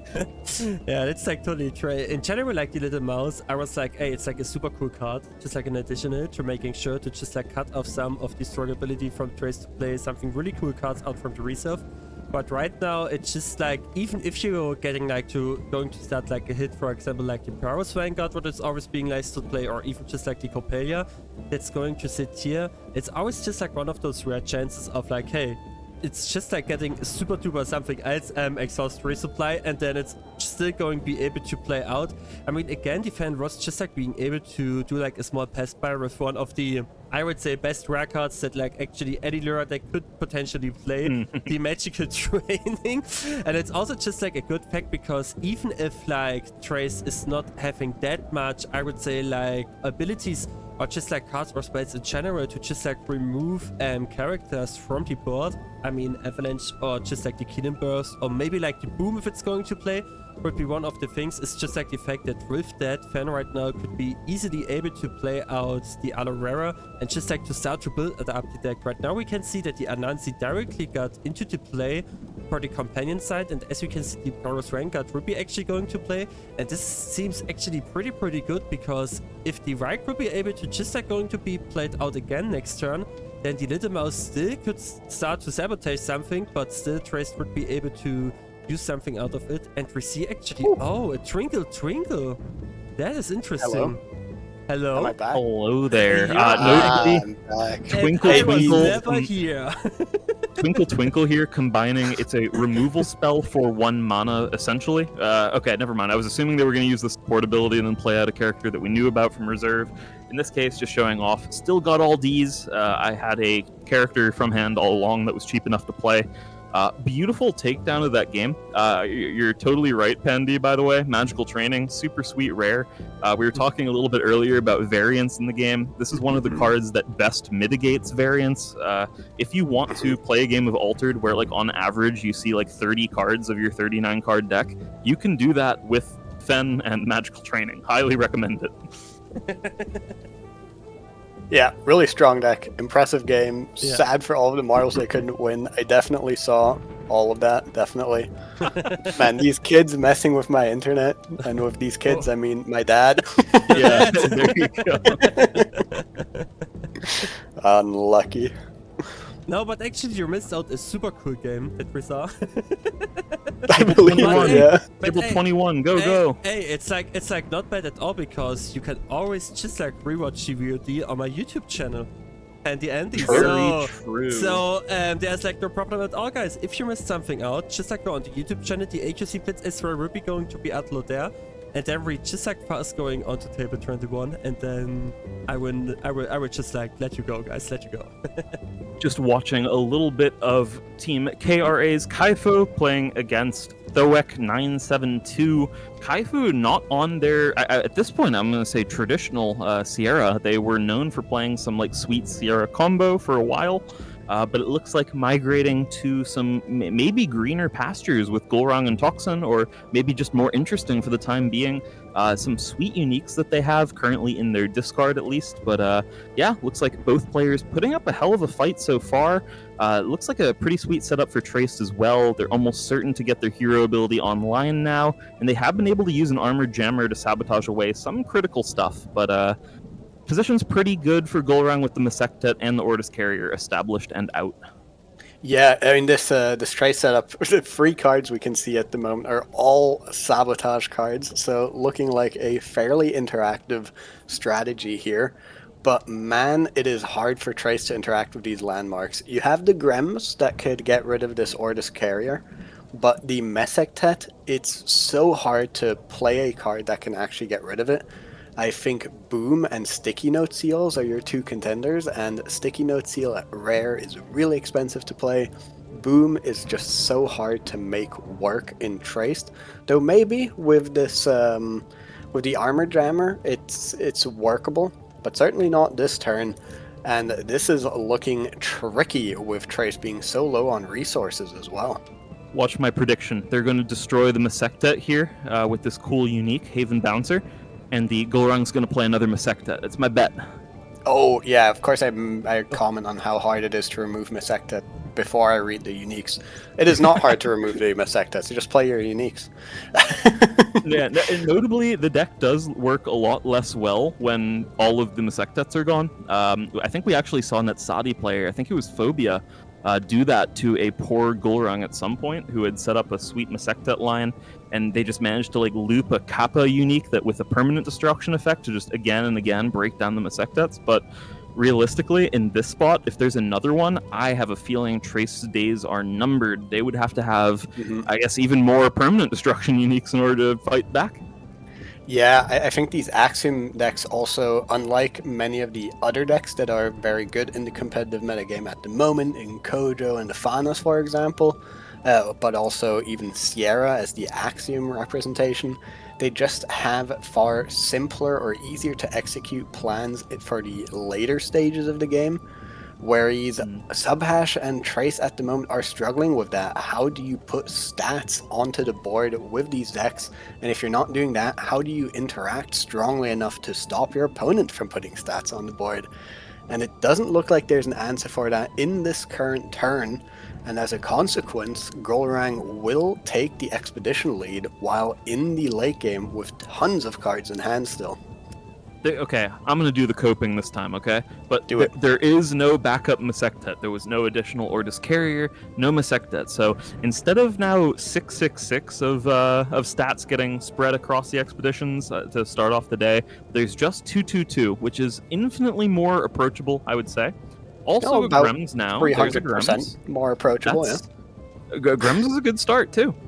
Grems is a great start. Getting rid of this Ortis Carrier as well, slowly whittling away at these advantages Gulrang has been building up. But yeah, it's still just so many cards in hand, and if you have a ton of cards in hand, it's likely you have a card like Conjuring Seal that draws you more cards as well. And with that, I think they're looking to find their next copy of Masectet. Of course, that card is also a little bit weaker when you're ahead in expeditions, but also, if you're ahead in expeditions, you're typically fine anyway.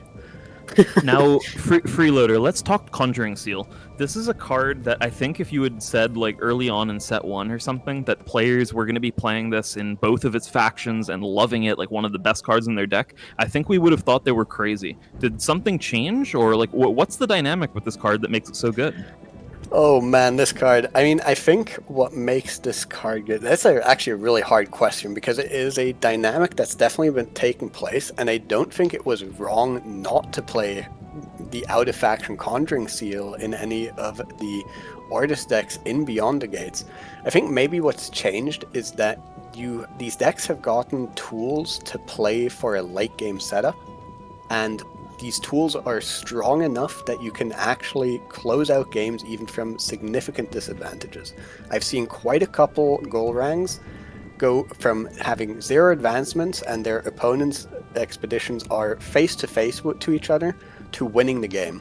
That kind of stuff wasn't possible while Small Step Giant Leap and Grand Endeavor were 2 of the most played cards in the game, and is now way more possible with the help of cards like Masectet as well to lock up later stages of the game for heroes like Gulrang. Because of that, I think players are valuing just finding the key cards they need over early expedition advancements, which is what this game has been so far. You know, I think you hit the nail on the head. Like, really, back in set 1, I think the only deck with that amount of late-game consistency that could afford to run that Conjuring Seal was probably Thanos, which was why it was the one deck doing so. That card always felt good to play because it just guaranteed you were always going to have the cards you needed at the right times in Thanos, but other decks just didn't have that luxury of having the relevant cards that they could actually draw into for later stages. But now there's so many more good consistency pieces for these decks. It can be really sweet, and especially for Gulrang, a hero that actually likes being behind, given a lot of the cards in those decks actually like to be behind or tied. It's not that much of a downside, so definitely really loving Conjuring Seal, both in Izmir and in Ortis at the moment. But it's just really cool to see Gulrang being an actual thing in the metagame. Super exciting. And now, currently, Kaifu is trying to push to close out the game. They're ahead by 2 expeditions on the hero side, even on Companion, and a double advance would secure them the game. With 9 mana and 4 cards in hand, I think they're going to do it this turn, Freeloader. Yeah, there is a good chance. I mean, it's a bit awkward for this Ortis Overseer as it is played into an expedition where it is not behind him, but it still threatens decent advancing power in that water stat on its water expedition. Meanwhile, here from Trace, a Baku unique gets played. 3 mana Baku unique, fun fact, can't have the from... So if a Baku costs 3 from hand, it cannot have the Baku effect from hand. It will always be 4 or more cost, as far as I've seen at least. I'm pretty sure that's a real thing. And that this is one, cool info. I did not know that. Yeah, this one follows that rule, so whether I made it up or not, you can't disprove me with this one, which is good. And it will not immediately force Golang to discard a card, but it does have really good stats and comes with a resupply as well. So maybe Foek can hold on for another day here and make use of the discard side of this Baku unique. Oh, it's removal though. Good removal. Teamwork training does eat this. It does eat it. Hooked though will swap this Ortis Cadets to the other side, and then the last question is. Oh, never mind. It does. Okay, it swaps the Tinkerbell over. Now the question is the last card playable? It is. Ortis Attorney playable. Comes down. That is a lock then. Kaifu does win this game on Gorung. Yeah, that is a strong setup there. Just enough tools to make that double advance happen. But yeah, I think honestly, I'll give you a lot of credit in the sense that once we saw those landmarks leave play, it looked a lot harder for this Golang, and they really had to leverage those 6 extra cards they had in hand to make that happen. All right, well, Paandyandy, do you have anything else to say? Actually, about the game, no, it was like super crazy. Golang. I mean, what should I add? It's like one of the best stall decks and going to be potentially thrown in the late game. It's like super crazy. Actually, I just like want to take like this more time to actually just like talk a little bit about what Kurabi actually asked in the chat, or was just like, if uniques are not being the thing to splash out in decks, what would a chase card be in Altered? And this was like a super interesting question, as I think. So if you also want to join in, we can talk about that. Instead, if you have something else, talk especially about the game that we watched right now. Sorry, can I get what was the topic? If you correct me if I'm wrong, Paandy, but it's if uniques were not a thing, what are the chase cards in Altered? It was like, it feels like or if you like if uniques are not the thing to splash out in decks, with what the chase card being Altered. And this was like super interesting because, guys, I don't know if I'm getting like a lot of hate with my state right now. I will state it, and I will always stick to that. Altered is not a TCG for me. So I said it. I'm okay. Bye.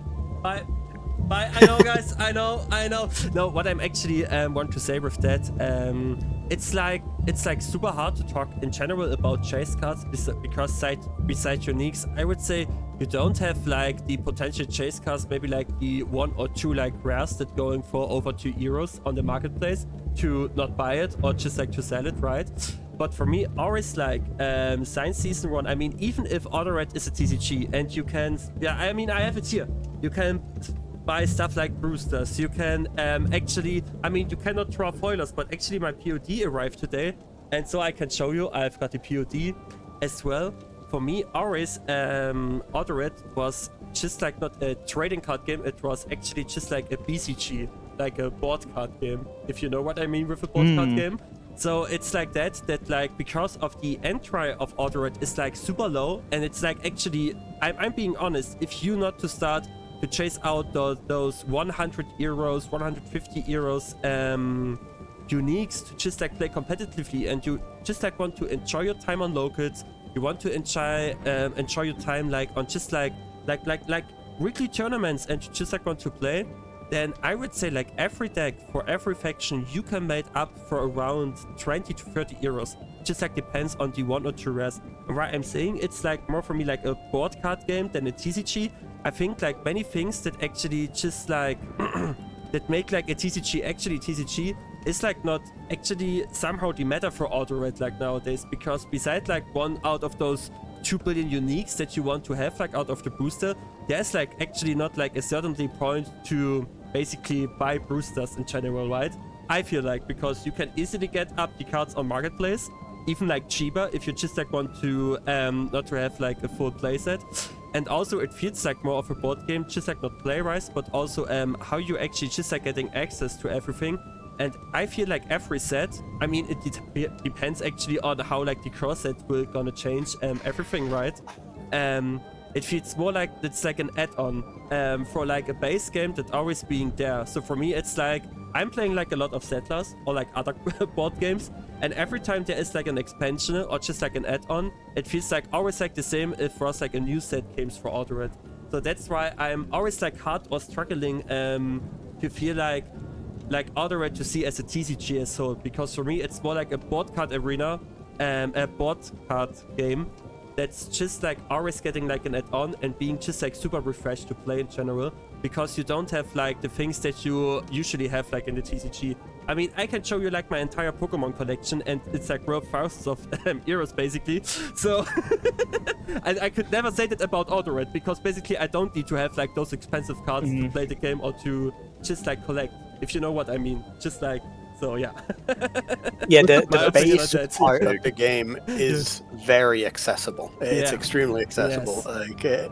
Like if you're playing, for example, in the NUC, but even if you're playing in the constructed Altered format with just like some uniques that you got not too out of your way to get your hands on, you're playing so cheap relative to other TCGs that it's quite incredible, honestly. And I think that is one of the big strengths of the game as well. So I completely agree on that front. Yeah. I'm gonna say two things. So like one, if you know, this is just a fantasy world, and if uniques like didn't exist at all, right? Something I do think would be really cool, that's, you know, again, fantasy world, maybe completely impossible or not feasible based on printing demands, but I think it would be cool if there was like sort of slightly exclusive art for unique cards instead of like unique effects or whatever.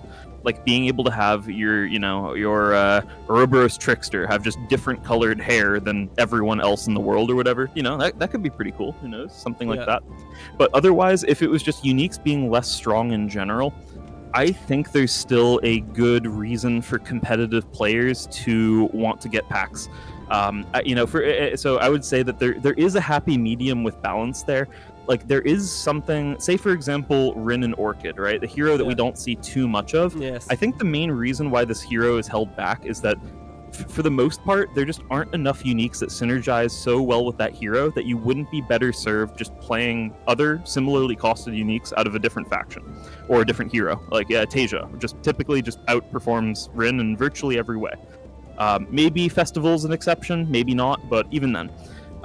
There are, however, some really sweet uniques that work really well with Rin specifically, like ones that work when a card goes from like your hand or deck to reserve, for example, which both synergizes with the cards that you'd like to play in Rin already and synergizes with the hero ability really well.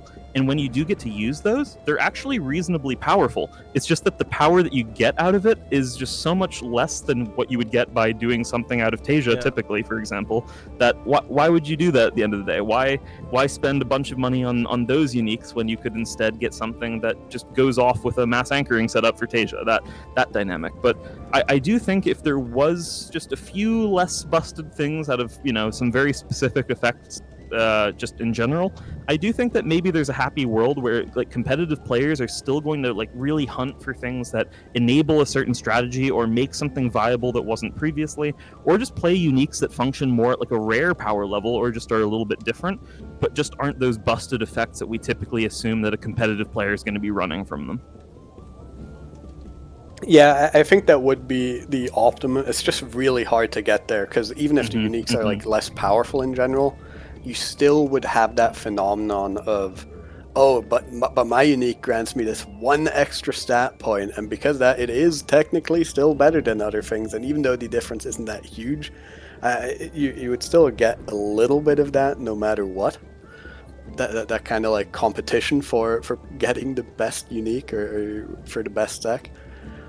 But I definitely agree. I think some of the strats are very oppressive, and also I think the Moon, to be fair, I actually think the Muna faction is the only faction that suffers from this, where one hero is just kind of doing what both of the other heroes are trying to do as well, but better.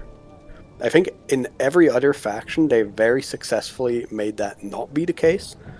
Although, you know, in Beyond the Gates especially, we had like one faction per one hero per faction, yeah. Yeah, one hero per faction was viable, but not really because they did everything better, more so because there just wasn't enough support for heroes like Atsadi or Golrang. But as those heroes are getting support, we are seeing every hero has their unique playstyle, except Ren and Arjun, and they can, you know, facilitate. There's a reason to play them. Yeah. Cole's replying to me in the chat. I did just say I'm so sorry, Cole, because Kohlrabi was actually getting comboed out by Aurak combo, which is also something really absurd. If you haven't seen it before, it's essentially uniques that resupply whenever you play a character with a 0 stat, and then you play a bunch of cost reducers so that you get to reduce, you play out your uniques, you play a character, you resupply a bunch of things, they generate you mana, and then you just keep going forever, and eventually you put enough stats into play that you win.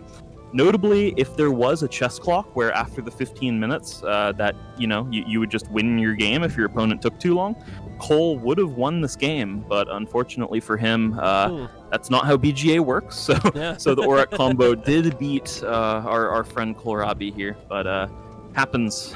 It's a sweet deck, though, at least to see. I love seeing Aurak combo, personally.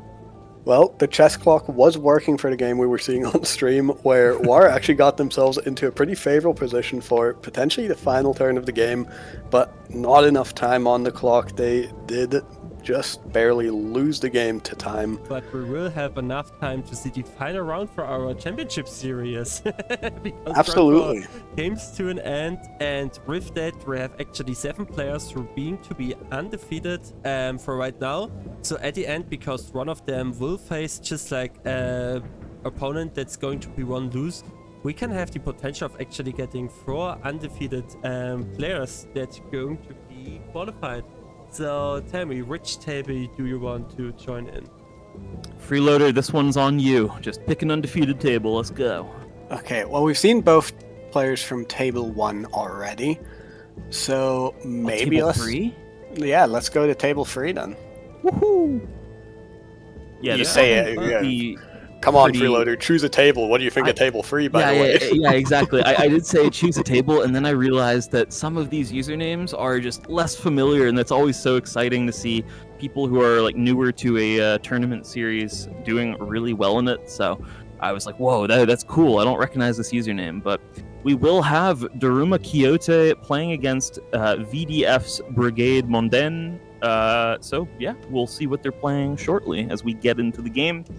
Again, this is the AQZ Championship Series Season 2, Week 3. This is our final round. Our undefeated players will qualify themselves for our invitational event at the end of the season. I'm the Kelonguy, joined by Freeloader, bringing you the commentary for this event, and of course, Paandyandy, both the host of the event and our analyst in the kitchen, which is always so nice to have. And after this round, don't leave, there will be a boss battle as well, so always some fun at the end of the event. And ooh, we have a Kojo mirror. Also, don't forget, AQZ sponsored by Man of Games. They do have an online shop, so especially if you're in Europe, check it out. Especially if you're in the EU and can ship it and can receive shipments from Germany. Definitely a problem that some of us have experienced before for no reason particularly, but otherwise cool. A Scotty common getting played out by VDF's Brigade Mondaine. Pretty cool card. We don't always see it. Why would a player choose to play this Scotty character? I think this Scotty has actually been a very divisive common for the Kojo community, if you will. There's some players that I don't think are ever playing it, and then others are playing it in all of their lists. It's very interesting because from hand, it's a very, very good 2-cost, and from reserve, it has a bonus effect as well. And exhausting has been a good effect in Altered so far, so it's quite surprising that not everyone is just on this card. But in my opinion, this free cost from reserve can just be so awkward sometimes that it isn't what you are looking for, right? Often these decks are built specifically to facilitate 2-cost cards, And when you then use a Haven and you resupply a free cost card, you are sometimes just cooked. So a bit divisive in that sense, but certainly a powerful effect. Now tell me, Freeloader, that this other card that they also played in the same day, Tiny Jin, is that the best day one opener in the game? Anything plus Tiny Jin? I mean, pretty much. Turn 1 Tiny Jin, it's just so strong. If you can ramp early in the game, it is very meaningful. Ramping later in the game, not quite so much. But really, the super phenomenon that is Tiny Jin is the super phenomenon, not only because it ramps, but also because it is a 1 cost after you play on a body that even provides some amount of stats. And because of that, it does everything. It does everything. It does absolutely everything. Even if your opponent gives it fleeting, you just throw a boost on it. It goes to your mana anyway. You're ramping. You're happy. That ramp later in the game turns to card advantage. So it is such an incredibly strong card. No doubt in my mind, it's the best card in the BRAVOS faction. There you go. You heard it here first. The Tiny Jin guru himself. Notably, not the same thing as Tony Jin, the Muna version. Kohlrabi can tell you all about that one, but he's not here for the cast today, so it's just Tiny Jin for us here in this BRAVOS mirror.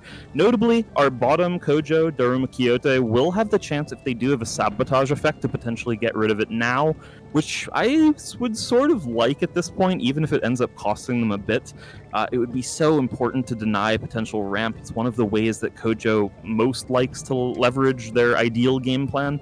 But otherwise, if they are just playing out Haven Seringar, they could potentially set up a reasonably strong turn themselves.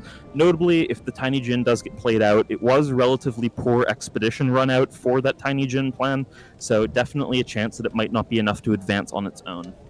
Yeah, I think especially the way the Kojo matchup, mirror match works, with it essentially being both players taking turns in getting a chance to double advance, leveraging the power of Buddha. This turn is very interesting for, oh god, you chose a game where I can't pronounce the names. Machiote? Something like that. I'll call him Daru.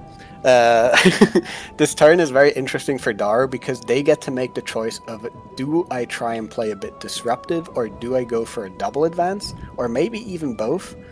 In this case, they kind of chose to further their own game plan by getting a Haven out there, and likely they won't be double advancing here, but maybe they can even get a 1-0 advance, which would still be quite nice. Yeah, we'll see. I love, it's a nice synergy having that Haven resupply into the Tiny Jin. Notably as well, this is the normal, unadulterated version of Haven BRAVOS Bastion, so that will potentially threaten to get multiple uses out of that boost in one day, which is pretty sweet overall.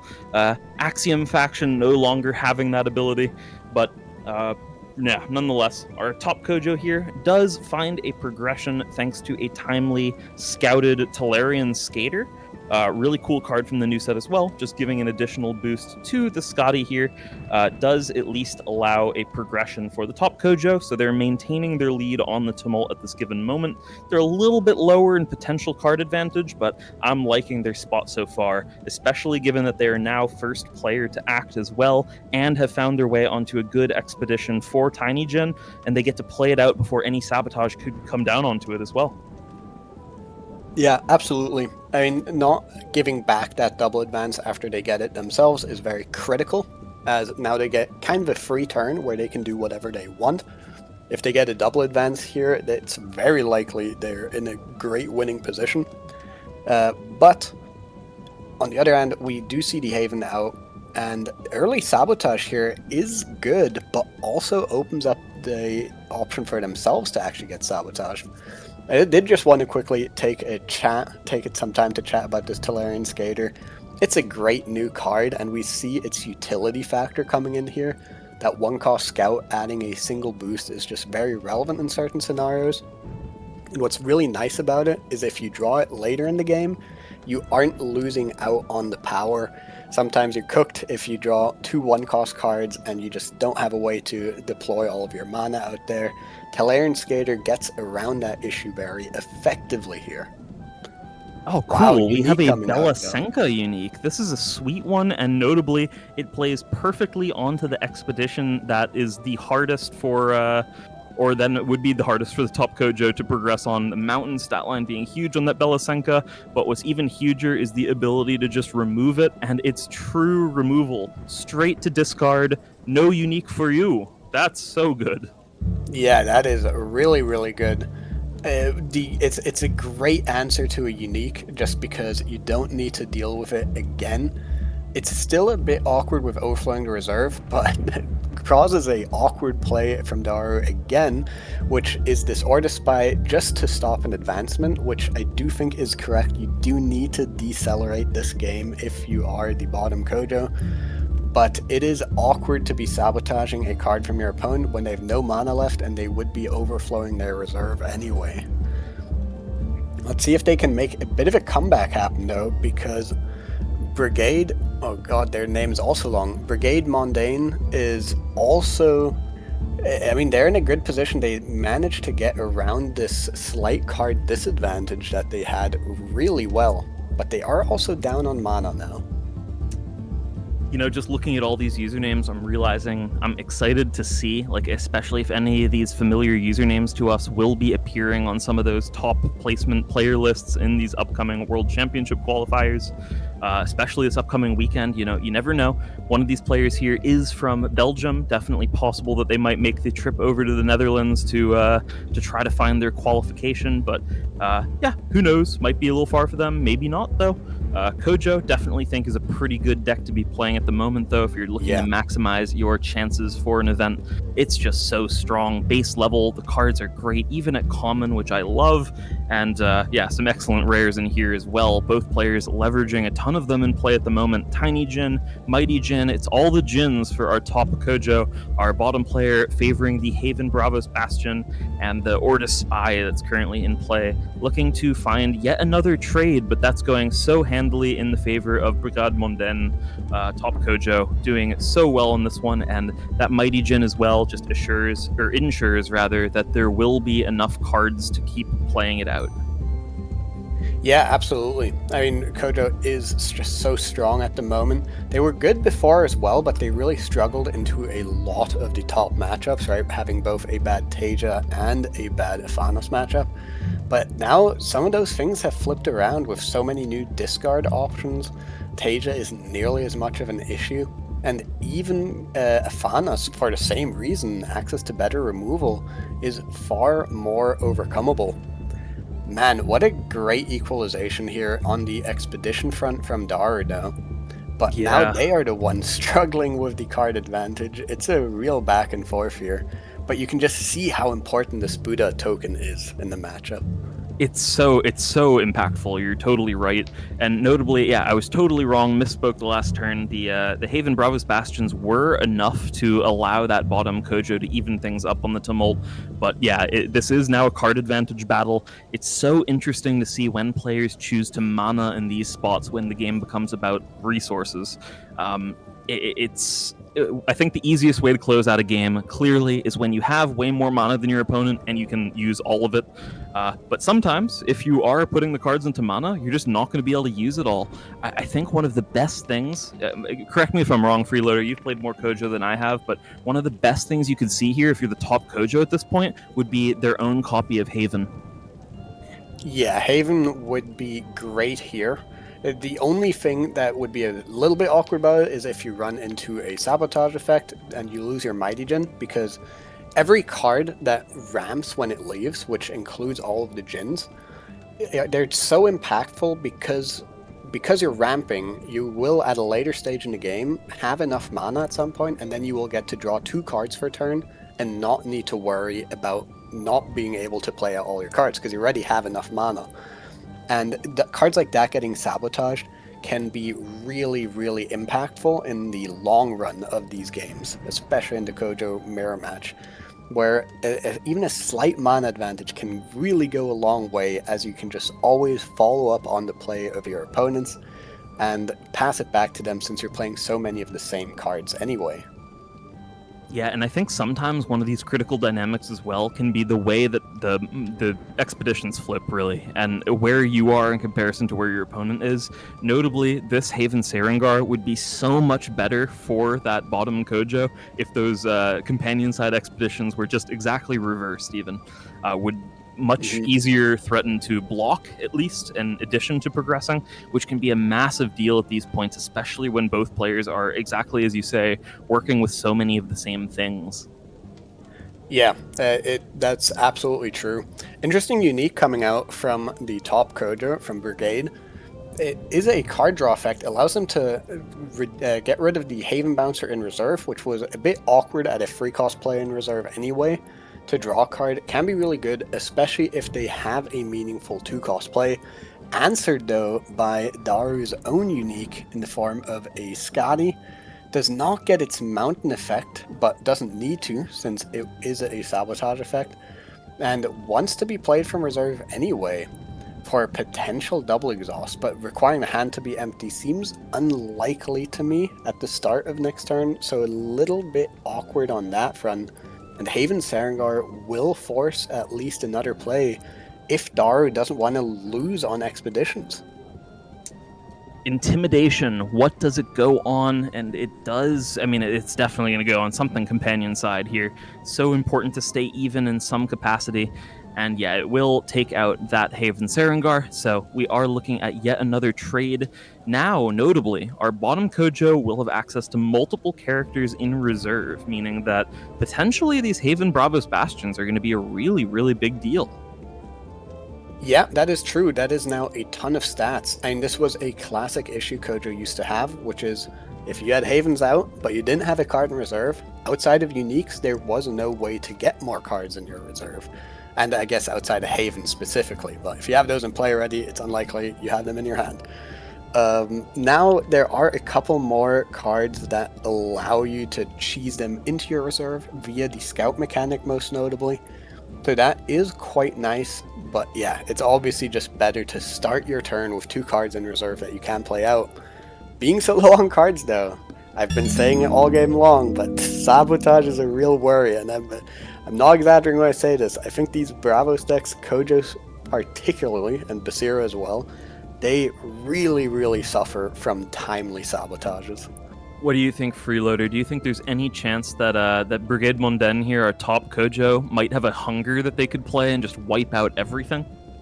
There is absolutely a chance. Makes it all the more important for Daru to play a card from reserve first, and they made a great choice here in my opinion in playing this Haven Sarengar. If there is a board wipe in the form of hunger, they will at least get to draw a card and most likely trade away, trade expeditions with hunger and worry about the gigantic part of it next turn.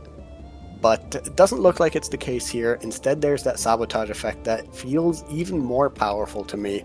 It gets rid of not a 1/4/1 character, but a 3/6 free character with additional effects as well because of that double Haven setup. Answers with their own Orda Spy, and depending on what these 2 cards are, this might already be curtains for Daru, but honestly, good chance that it's not as well, just because of how many stats they do actually have out. Man, Haven Sarengar with 2 Havens is already a absolute unit out there. It really is, and it's a little deceptive as well, because even if this ends up just being a 1-for-1 trade, we might think, yeah, that bottom Kojo, they're totally out of resources, yeah, they have a single Orda Spy, it's going to be fine for the top Kojo. No, they'll get an additional card from that Haven Sarengar, and Orda Spy getting played from reserve with double Haven out, it's a lot of stats. I still think even that would still favor the top Kojo, but it's not nearly as one-dimensional as we might, as it might look at this exact moment. But currently, I think the top Kojo is just trying to figure out what card they're valuing the most of their hand right now. I don't know why else they'd be thinking so long, unless it's like what they're valuing more for a potential just trade day. Yeah, I mean, what? Yeah, this is the tough part. Oh, it seems like they just have a really awkward hand. They have nothing. They have nothing that can contest that forest stat line. Oh no. The fire rabbit. They're short. They're just short. Oh no, I think that the Pathfinder could have landed onto the companion side, and then with the boost from Fire Rabbit, barely blocked. It wouldn't have been good for them, but I think they wouldn't have been out. Oh yeah, but... they had a way to survive this turn, but they missed it. They were only thinking about their own expeditions and not the opponent's advancing expeditions. That can be tough in these mismatched late game scenarios. Man, what a brutal way to lose the game there. Hey, Daruma, though, pulling it out after all. It was looking a little grim at a couple different points, I think, but hey, pulling it back, Double Haven, putting in a ton of work, and yeah, overall, nice 5-0 for Kojo. Did I predict at the beginning of the day that Kojo was going to be doing well? I can't remember whether I said Kojo or Bravos in general. You said Bravos in general. Right, sweet. Fair. I think you actually specifically bet on Atsadi. Atsadi beating Kojo, correctly. You're right. I thought Atsadi was going to beat Kojo. Oh well, you know what? We need more Atsadi players to show up to enable that. All of the marbles, where are you? Why are you playing Trace? We need you on Atsadi. We'll blame all of the marbles on that one. What's going on? Don't compete with us on the AQZ challenge. Just play Atsadi. Get some wins in there. Hey, Paandy, what's going on with you? What did you think about that game? I cannot make any words for that. It was super crazy. What is actually with Kojo going on? I mean, Kojo's good. Yeah, it's actually real super good. I mean, if I would quote someone that I don't know and you don't know, guys, that Kojo is the classic way of actually how Altered is supposed to be played. I don't know who said that. I don't know. We should figure it out. Someone in here. That's for sure. Yeah, okay. No, but actually, I'm quite super happy to see Kojo like in the state, because I feel like sometimes, like on set 1 and okay, set 2 is like a little bit hard because basically Ringo got place 2 with like not Kojo but with Basira. I hope I'm correct, right? It was Basira on the Aero season invitational, right? I'm correct, yep, yeah? Yeah. One with, yes. I think so, yeah. No, but actually in general, like, how Paros did well, because I was like, even if you're going to have like Kojo, and there was like always like quite some of good results, right? I was like feeling super sorry in general, because I always love like the opportunity that you actually basically can play out a super duper hard aggro deck. Sadly, Sigismund completely took over that. Just like with the amount of tokens and general also cheap cards. But what Kojo actually basically, back in the days for those who don't know, was like, if someone was asking me which deck he should play if he don't want to spend millions of euros for any unique, I was just like, yeah, play Kojo. It has the best commons and rares of all cards. As the whole combination. I hope I'm correct, Preloader. I mean, you're like the pro. You definitely are. Okay. You're preaching to the choir, mate. Yeah. And it's just like, no, it's just like super cool to see how like this game plan at the end is going to run up. I mean, we saw as well, I just like took out the replay that the Hunger will coming up to that point, still like being on that card. But hey guys, if you don't have like super strongly crazy uniques and you just like want to play like the classic way how Altered is supposed to be, go for Kojo. And I feel also Kojo is like one of the, can I say it's like one of the easier decks to learn? Is it okay, or are you going to be getting hurt with that sentence? I think there is a surprising amount of nuance to it. Yeah. But it is very, like, it's the fundamentals. You're learning the fundamentals of the game. Okay. Right? You're making all the decisions on what expedition do I play on, even if my opponent has nothing in reserve. And it does matter. But it's less like very convoluted combos or figuring out how many boosts you can get on a Thanos and how you're going to like cycle your sleep effects over multiple turns and all that stuff. None of that, just altered as it was intended to be played. Okay, you're right, guys. Just like want to add that I did go to the last final table, and there's actually a Burrowing News unique when an opponent draws one or more cards or does resupply, you make this target card in reserve, and it's actually against a Trace that potentially actually also being able to going undefeated. Conquest to the beginners. Yeah. That is crazy. I was like saw this unique and was like, oh, this is cooked. But it seems not like that. So actually like the final tables being finished.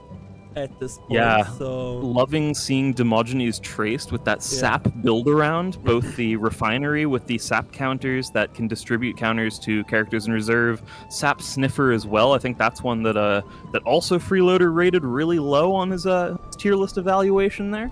Yeah, I was fairly low on it. Yep. But hey, it does like snorting some sap, and occasionally it can help out a player here and there. It looked pretty good that game. It has to be an exception. So true. I would never be wrong on a rating, surely. Also wanted to mention that that one of our undefeated players, Daruma Kyoto, is in chat and mentioned that it was their first BGA tournament, which is super exciting. Cool. So 5-0 on the first one. That's always a great record. And notably as well, also saying that his 3 uniques cost him less than $20. There you go. One of the best reasons to play Kojo, right? Yeah. But can you add like an additional 0 so that we can say uniques are broken and everyone is every unique is getting banned? I'm just like, are you sure 20? Are you sure? I mean, it's just what narrative are we going with right now? we can go with both. Kojo can still be the best deck, and we ban all the set 1 uniques anyway, right? No, but Daruma, first of all, thank you so much that you choose one of the AQZ tournaments and also the AQZ Championship Series for like being the first tournament and going directly to being undefeated. This is like super cool, and I'm always excited for like new players come around. So thank you so much. So I hope even if you're already qualified that you're going to play also all the other tournaments. I mean, we got plenty of it. It's always fun, and sometimes there's some packs up for grabs if you're lucky enough. So we'll see. Who knows? I mean, right now you're on the 2nd place, so it's like a high chance that you're getting like the boosters. So we'll see. It's hard with those tiebreakers, but it's definitely possible. But for any of you viewers who are still, waiting around to see the final, to make sure you stick around as well to check out the boss battle. I've been told by the boss that it might be slightly anticlimactic today, but we are going to find out. But otherwise, also apologies for the cast being potentially a little less professional than usual, although it's definitely really fun. I know over here at the commentary table, some of us are really excited for the upcoming World Championship qualifiers, and we're getting out the silliness now to bring you hopefully really professional casts for some of those events. Speaking of which, on this channel, it won't be this weekend. I believe we're away this weekend, but the next weekend for that really big qualifier in France, we will be bringing you a live English broadcast. So if you are an English speaker and you want to be able to listen in and see what's going on in one of the biggest physical tournaments for the game, this is the place. We're going to be joined by tons of people, both from Team AQZ, like all of your favorite people essentially from the team, which is really fun. And then otherwise, we're going to have some special guests as well, people from the German scene as well, which is definitely really cool. So make sure you check that out. That again, that's not this weekend, but it will be the next weekend, and we'll be there throughout, both Saturday and Sunday for you. This would be a super cool event, and I'm already super excited because I would say just like doing one of those qualifiers is like one of the biggest thing that we're going to do as a cast as well. I mean, besides the fact that some of us joined like the demo decks or the invitational, right? And actually, Eric, so thank you so much for your Prime. Super amazing. It's cool. Sometimes I'm forgetting it that you actually can just like subscribe. And you're really that's a good time to mention. Super cool. Yeah. If you do have Amazon Prime, make sure you use your free Prime over here. Paandyandy, his sports car fund is really needing it. It's always hard for him to pay me the proper amount for the broadcast. So anything you can do to make sure that he can pay my salary and get his sports car is very much appreciated. Actually, funny quote, because I've bought my first sports car yesterday.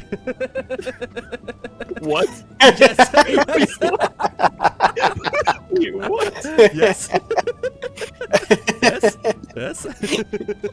Alright, so other way around, outside of the sport car, that Paandy can also afford Kelon's wage.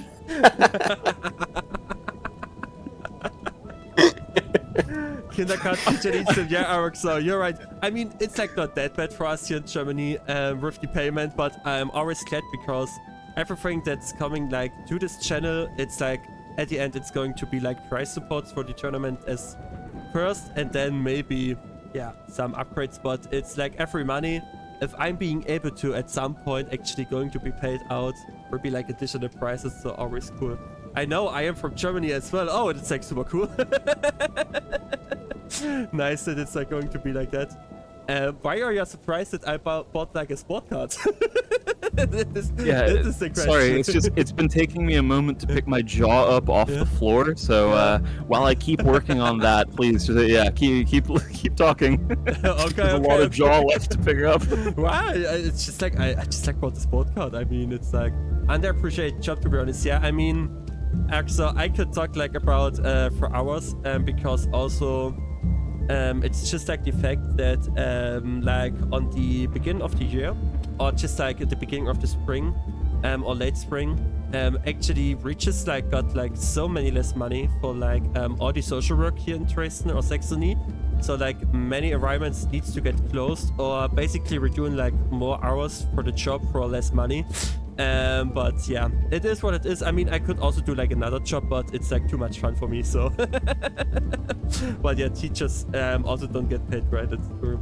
I mean, in Germany you are verbeamtet. How is it called in English? If you're being verbeamtet. So like that you're working for the government and always have like a safe spot. Okay, Keelan is pick up his gym. Fredo, can you help me out? I think it's just a public worker. I wouldn't public know. worker.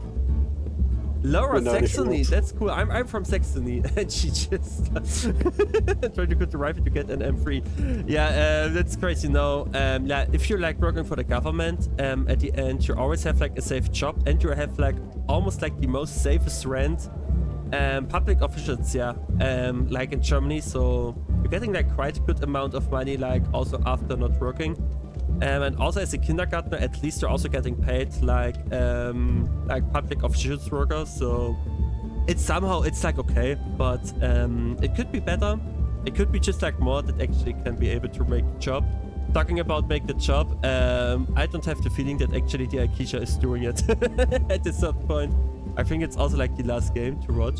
So yeah, any of you guys? Oh, sadly not. Sadly not. Or do you know anyone of us going to the Netherlands World Qualifiers? I'm not sure. Like no one from AQZ, right?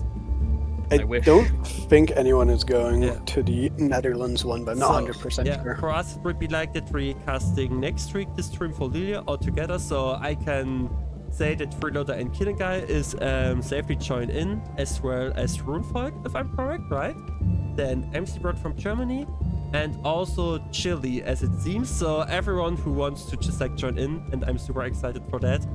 And also if it's like go to general qualifiers, I think like you will go to Essen, right, Freeloader? Still? Yes, I am planning to go. First time meet, because I'm also in Essen. Yes, that should be fun. Super cool. And then maybe like the last chance qualifier. And if all goes well, I'll be casting that as too. Oh, that's crazy. And maybe like the last chance qualifier, because it's like during the holiday times for me. So I was like, maybe I can just like go to Paris with my partner, and then somehow we're doing like a weekend for the World Last Chance qualifiers. Somehow we spawn in this building where it happens. So let's see. Yeah, that would be sick. Are you back, Keelan? Did you pick up everything? Yeah, I'm here. I you know, the strange thing is, you know, just happily in the tower, like just checking out the vault, making my rounds, and then there's some adventurer there who just starts talking about how he really hopes that I like animals with fur. So that's a little confusing. I'm also a little bit confused. What does it mean? It means that I'm very, very scared. Do we have a bit of an animal breakout in the tower? Oh no, please not. Hey, at least it's not rats. That's true. Rats would be worse. We wouldn't want any diseases to spread around here. But still, someone should probably take a look at all of those animals, eh? Yeah, someone should take a look. I'll have a look, but yeah, we'll see. Yeah, I love how meanwhile we're just watching a Katagir Akesha do things versus an Aphanos. That looks really funky on stream right now. Yes, totally agreeing on that. But it's just like, where's the hostage? I mean, we see like 2 category Isma Bastions. Yeah, I'm waiting for the celebration day to be played out, but I'm not really seeing it at the moment. It's like, hard to stop this without a celebration day. There's a ton of stats in play. I am so excited for what is going to be the chaos of the cast the next weekend as well. When, unlike BGA, where we can mouse over uniques and just handily read what they do, we're going to be trying to like predict what the effects of certain uniques are that are in play that we can barely tell what card it is already. It depends so on that's the going to be so much fun. I mean, it depends on the clean feed, right? So I mean, I'm already making flashcards for card arts versus card names, so I can call them correctly. Okay, that's cool. That's a good solution. See. But yeah, guys, for you wondering why I'm saying clean feed, actually, the stream that we're going to take here on this channel and that we're going to prepare is like not an official work with Equinox or stuff like that. The official stream for Equinox will be in French, and so other people like us getting the chance to actually just like getting the clean feed for this weekend and doing a stream for our own. And so we hope that the clean feed will work super well, because at the end we need to do that what the clean feed actually gives us. So I actually already started thinking of what's happened when the clean feed is like not working. What else can we then do, Keelan? Do we want to join in the cooking show? It's gonna work. It's gonna work, yeah. Yeah, I also have hope. And also, if the clean feed somehow is not working, we got like the allowance for the official French cast that we can just like restream it, basically. So yeah, so it's like all good. We are fine. And maximum time reached. That's sad. Because Finals didn't win, but I mean, doesn't matter. And I think Akasha was gonna have that anyway, assuming they had any kind of good spell left in hand with the double category setup. And talking about that, that Akasha got it, we're going to be on the end for the tournament. So thanks everyone for playing and also for watching as well. And someone of you wanted to just like announce our undefeated player is ready for once, or should I continue doing it? Freeloader, you take it. I need to go check out this vault intruder. Okay. Yeah. So let me practice my name reading, and with practice I mean let me get them all wrong. In first place, going undefeated, we have Demogenes. Second place, Mugus, and third place, Daru Makyot. All 5-0 undefeated. Well done. For our 4-1 players, we have quite a couple, starting with VDF, Brigade Mundane, Popyet 2VO, Anged the Dragon, Fez A1, Ejdialaya, or Adialaya, ALR Benhol, Adam LTW, Ajete Tilipapu, Norbert KBYO, Psycho 244, TCA I had this name earlier, I'm getting it again. Unfoiso Alex, ALR Martin Pusher, and a couple more. Otark, ATP Asashi, ATP Tenki, 2Biz, and Tots Ita, DSL, Walitse, all going 4-1. That was quite a couple of you. I'm sure I butchered at least half of those, so I'm quite proud. I could work in the meat industry there. And talking about animals, I've heard the duck is going to be out, and with that, guys, we're going to our final event of this evening, and this event will be the boss battle. And as we hear Keelan's right, there's some like animal voices. And those animal voices came from actually Popyet with his others just like sneaking around our walls. And I think this is like not a good idea. So I would say let's jump directly into Kelonguy to see if he's being able to just like defend our world. And with that, guys, for those who are new here, the boss battle is the thing that some random player has the chance to play against one of our agency members, and if this random player wins, then this random player is getting a booster and making sure that I will live under the bridge. So let's see if this will not be the case, so we can directly go into the game. And whew, I'm super excited to see what's happening now. And oh yeah, we see it should be. And it's actually Very a fan. nice. Okay. Are we on Fen versus Traced? Looks like it. So, any predictions here? Do you think Paandyandy is gonna... do the people already know what Paandyandy is up to? Paandyandy, of course, winner of the first AQZ finale event. On that very list he's playing right now, Traced from the previous set. And man, does Paandyandy have some strong otters to pop off with on this Ouroboros combo deck. And there it is. That is a turn 1 Ouroboros. You love to see it. Yes. Can nothing add to that. I just need to add that. And it's actually that thing that you actually see. It's just like the press box order. And I'm always hoping that we can see that. And Traced wins for sure. I mean, let's see if this is going to be happened, because Keelan, and for those who don't know, it's actually being the first champion for one of the biggest online tournaments, so it's not like that he's like being completely unprepared for what's happening. I mean, he's retired basically, but That's true. It's still enough to take care that not any animals will join in. Well, hopefully for the tower at least. Yeah, I mean, it's not good if we have like that many animals in the tower. Yeah, our vault will turn into a farm. Yeah.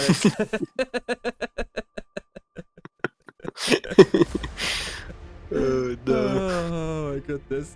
You know, when Kelon mentioned he saw some animals in the tower, I was really expecting like an Arjun family hug deck with a lot of cute little furry monsters, but no, we're getting the Mechazoid here. We're getting the others that being able to build robots. Oh my goodness. So as you can see, it's going to be that the Killing element is going to be placed down as far as the Liiike. So Trace, aka Paandyandy, wants to make something like really sure to see what's happening. And now we can see basically, it's just like the Ouroboros Incaster. Okay. Yeah. Early Traced will be behind, or Paandyandy will be behind on the Traced for playing this Ouroboros. No. There it is. Oh, That's no, number the first 1. Animal. And you know what? The pineapple that I'm seeing crying here, it's also me for all those animals that I'm seeing going around here. Oh my goodness, this would be hard. There's the discard ability. Strategy well. for the matchup is to pretend your deck is real. Oh, I mean, this is also a new way to face it, right? Just like that is a strategy. Yes, that is absolutely a strategy. I mean, yeah, trading 1 for 1, getting down the second Ouroboros seems really good for Paandyandy. I mean, because now there's the redundancy. You can't even just remove the Ouroboros and be done with it. Now you actually need to deal with the uniques as soon as they come out. And these uniques, man, maybe we can give them a read here. I'll just read out the Repotter Order in reserve. Yeah. It is a free cost Repotter Order, has 1/2 in stats, and it has a ability from reserve. It's the classic ability. Each player may put a card from their hand in reserve. It also has, when a card goes from hand or your deck to your reserve, create a brass bug in target expedition. With these Ouroboros Lyra Bastions, with a bunch of resupply effects, this order can create an absolutely illegal amount of baby brass bugs. I like to call these pregnant mecha orders. I'm not sure what Paandyandy goes by. I'm sure he has a name for them as well. And yeah, you're putting this Axiom Salvager in reserve as well. This is about to pop off. Oh my goodness. This is going to be a 200-year game. And you can see the tech lab unit is just like going to be placed down. But I still think like that actually Fan has a potential chance to play against it at some point. I mean, it should be. It's just like one removal. Yeah, if Fen can get, or if Kelonguy can get their hands on an Off You Go loop or anything like that, then they do have a clear answer to these uniques, Yeah. but you still need to answer them immediately and not give it too much traction. Since Traced, once that hero ability is active, and speaking of which, it is active, doesn't really run out of resources that much anymore. And as soon as Kelonguy misses a turn of interacting with an auto like this, the absolute worst case is that Paandyandy finds an anchor effect for the Repotter Otters in the form of a Muna Druid, and then you will just need to deal with it for another turn, and it does not get better from there. Yeah, totally agree on that point. And this deck recalled Killian exotic dance deck. Okay, then I want to see how you dance with this deck. I want to see what's happening. I mean, one Repotter Order is just like basically leaving the battlefield, so there's like still a good chance. But there's like plenty of options to just like get the next run. Yeah, there's plenty of options, and Paandyandy's already over halfway through their deck. Honestly, the fact that we were talking earlier about maximum deck size is really interesting, because it's turn 4 and Paandyandy is over halfway through their deck, right? 16 cards left. They can reshuffle this turn if they really want to. I mean, you got the point. and if they reshuffle, they've seen all of their uniques, right? So it's a lot of consistency. Oh my goodness. I'm scared. I mean, you should be. I don't know what to tell you. Oh man, I mean, I wanted to move out anyway from my flat, but not like that. Under the bridge. Under the bridge. Under the bridge. Oh no, right, the Anansi. This is like. It's a huge Anansi, to be fair. I mean, what Kelonguy is doing is very strong as well. He's got some uniques of his own. He's got some anchor effects of his own. He's got a 7/7/7 Anansi. How bad can it be? I mean, I don't know. You need to tell me. It's like, I mean, oh no, what is this? Not the next one. I get 1 boost for each card. I mean, this is like the upgraded version, so. I mean, this is a different unique. This isn't a pregnant mecha otter, but it does sure resupply a ton of stuff. And yeah, with these double Ouroboros out, you just get so much selective power on what you want to find. Yeah, it is absolutely crazy. And just look at those stats. Benefiting off of Kelonguy's 5-card reserve as well is just rude, honestly. It's also just like the fact that I actually figured out that actually basically Kelonguy can just like double anchoring just like the Aloraros here on the companion side, so it's quite still like a good potential chance of just like getting over that. So but it still feels like that I'm going to lose some of my prize cards and also some of my money. I shouldn't bought this spot card yesterday. Oh my goodness, oh my goodness. You know, I want to do like I want to do like a small investment, and then it's going to end like this. Under the bridge. Oh, that's how it goes. Hey, at least you can sleep in your sports car under the bridge. I mean, at least I can show off that I have a sports car, so I mean... True, if you think about it, if you go homeless, you will spend more time showing off your sports car than ever before. And I have more time to just like sell out the sports car, so basically it is what it is. You know, I need to take some of those guys. It's like absolutely. Talking about take those, it seems like that Paandyandy is actually taking these, and so Killian, when it's just like the exotic dance starting, so do you need some more preparation, or?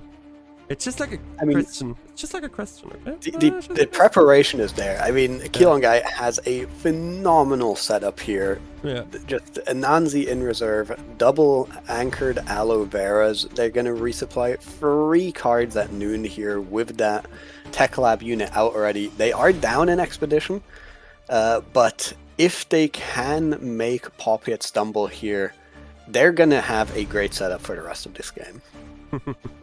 Let's see if they run removal. Yeah, Kelonguy, any removal this is like at all? This is a good question. I mean, now it's just like the question if Paandyandy got the third unique. I know actually that Paandyandy back in the days played like 3 versions of those others. but he changed to that, so maybe we only got like thought is actually one otter right now. So let's see how it will go on, but I mean there's like still plenty of options to just like resupply endlessly through the deck. Yep. So there's like not a finish yet, guys, so let's see how it will turn out. And we see the slate of hand. Okay, I'm super interested in right now. And the Ouroboros Yeah, cheap after you effect.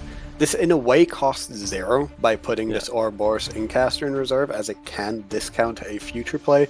So Kelonguy really keeping their options open as wide as they can here. Just waiting to see what Paandyandy hits. Paandyandy kind of doing the same thing here, just slowly churning through their deck while having cheap after you effects, putting minimal stats in play. And seeing what they can find here. Look, Frozen Delivery, another one-cost I mean, it's going dig to be resupply. thinner, so it should be something there. Yeah, I mean, I did say they can shuffle their deck if they want this turn. Oh, meanwhile, Kelon's guys' cards in reserve are starting to get visually squished because of how many of them there are. That's true. That's true. It's like Kelon, the announcer needs to pop off.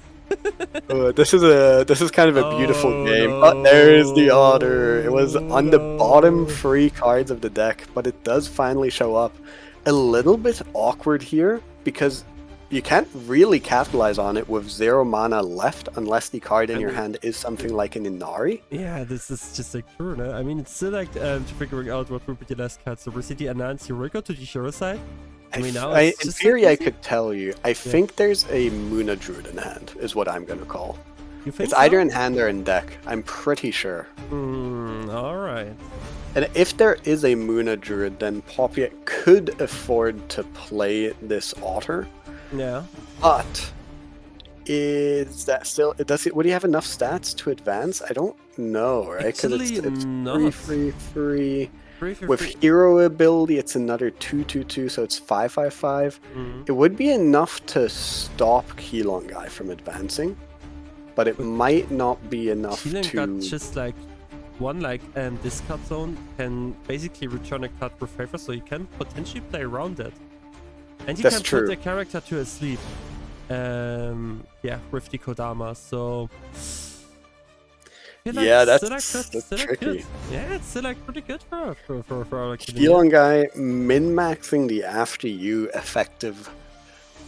effectiveness of his deck. Pretty incredible. Oh, that's not a Muna Druid. I was completely wrong. What? It's a Dr. Frankenstein. I mean. Okay, last card in the deck is a Muna Druid, though. Trust me. Trust me. Yeah, okay, I trust you. I will trust you. I will trust you. He's gonna click hero ability. Yeah. Muna Druid into reserve, anchored. I mean, Killen should start to click a card to the reserve or just like pass. And it's not like that. Okay. Oh, the Magpie Hoarder. Alright. Small Pinguine. And we see the Pressburg coming out. And I mean, right? Cannot believe Kelonguy discarded there. What is going on? I mean, it's just like another strong card, you know? Big boy going big. So, I guess so. What is it? Oh, okay, I'm complete liar. Where's the Muna Druid? I'm maybe Manat. Maybe like it's a disaster. And it's actually the last time, so basically Kelon will be able to just like progress twice, alright? Yeah, that is a double advance for the Kelonguy, and absolute worst case scenario for Paandyandy. No otters. I mean, or this otter is gonna go. There's still one in the deck. Where are the others? But that's kind of brutal. Well, I also need to say, like, it's like actually good that we can see that Kelon basically can take care of all those animals just like going around our tower. So it seems like it's working somehow. So let's see what we play. Oh, another Tech Lab unit. Every city next magical training. And I mean, you have for being able to just like getting one back to hand, as we can see right now. So going to pass. It's just like one expedition, and if our Trace aka Paandyandy now will not find any reporter orders here, it seems like not so good. It seems like they are in trouble. Yes. I mean, even if they find one, they need to make it work still, and it's just kind of tough. They have limited mana. Kelonguy has tons of resources, tons of tools. couple sleep effects, couple discount effects. We saw last turn how effectively Kelonguy can play with all these discount abilities and this after you playstyle. Man, it's looking strong as well. And oh, really, Dr. Frankenstein doing something else? No way! Hey, there it is! Here it is! Super pregnancy mission. Put the kids out. It's the factory is incoming. It's just like the factory is incoming. The population will get oversized with that, so as we can see the side event we're going to be play. I mean, right now, Killen is like super good in mood with like the AAAnd, and also just like can put something to sleep, so I mean it's still like not that worse. And oh, okay. Ooh. Alright, Poppet really needs to hit off of the traced hero ability. Super important for them. Yeah, totally. Otherwise, there just won't be enough stats coming out here. And another magical try. This card needs to get banned. I'm not joking. It's like I'm sorry, guys. It's like any one card that giving you a draw card or anything else. It's just like I'm not. I mean, it's like okay. I mean, it's okay. It's okay. It's okay. And oh, the Chronica. Oh, there's a resupply. There's a resupply. I mean, I'm not like that, like an expert in maths, but I have the feeling like somehow, like actually, there's like a high chance that at least one of those two cards getting put on or always being able to now activate the ability. Maybe I'm correct. I mean, it's not infinite. I mean, it's 50-50. You know, you get it or you get. I mean, it's 50-50. Right? Yeah, you either get it or you don't. So you are completely correct. It is exactly a 50-50. But as you can see, I'm correct. Well, that is a resupply, first delivery. The issue is it costs mana, but that is fine. There's three of those remaining. 3 mana remaining for Poppet. So here, maybe they can find some more Inari, some more discards. Okay, Axiom Salvager. That one also resupplies. Also resupplies. Also resupplies. I mean, I don't want to be that guy, but it seems like I told the truth. Absolutely. But Poppet needs to start worrying about the companion expedition as well. Surely. See these sleep effects from Kelonguy. They are there. They are there. It's just like ready to pop off. But I mean, it's like, is there like anything like Poppet is not playing anything to just like remove something out of the reserve, right? If I like remembered correct, like all of those cards. What do you mean? Any sabotage effects or anything like that? Yes. No sabotage. I don't expect there. Maybe there's like an odd Tinkerbell, but if you draw it, you typically mana in this deck. Okay, yeah, then it's like I think Killen is like still fine. Yeah, I think Keelan is likely going to be able to play this companion expedition, and there it is. There is an Anansi unique actually. Free 2 cost, 1 free. This is crazy. This is like super crazy. Yeah, it allows some manipulation of the reserve there, puts a card in reserve, takes a card out of reserve, and creates a ton of stats in the companion expedition. Bring on that. And now Poppet needs to start turning these robots into that companion expedition as well. It's like resupply. You see, double resupply. 100%. 100%. Ooh, it's actually really close. It's actually really close. It's like super duper close. Okay, again. Oh no! Oh yeah. Is it like? Let's go. Is the Kelonguy gonna sleep the otter? This is the question, right? I mean, Keelan, play your magical training, best magical training, and then just like hope. I mean, it's like just like hope. So. Yeah, it all comes down to these hits from Poppet. Oh no! Alright, I mean, first delivery. I mean, it's like altered again, double. So.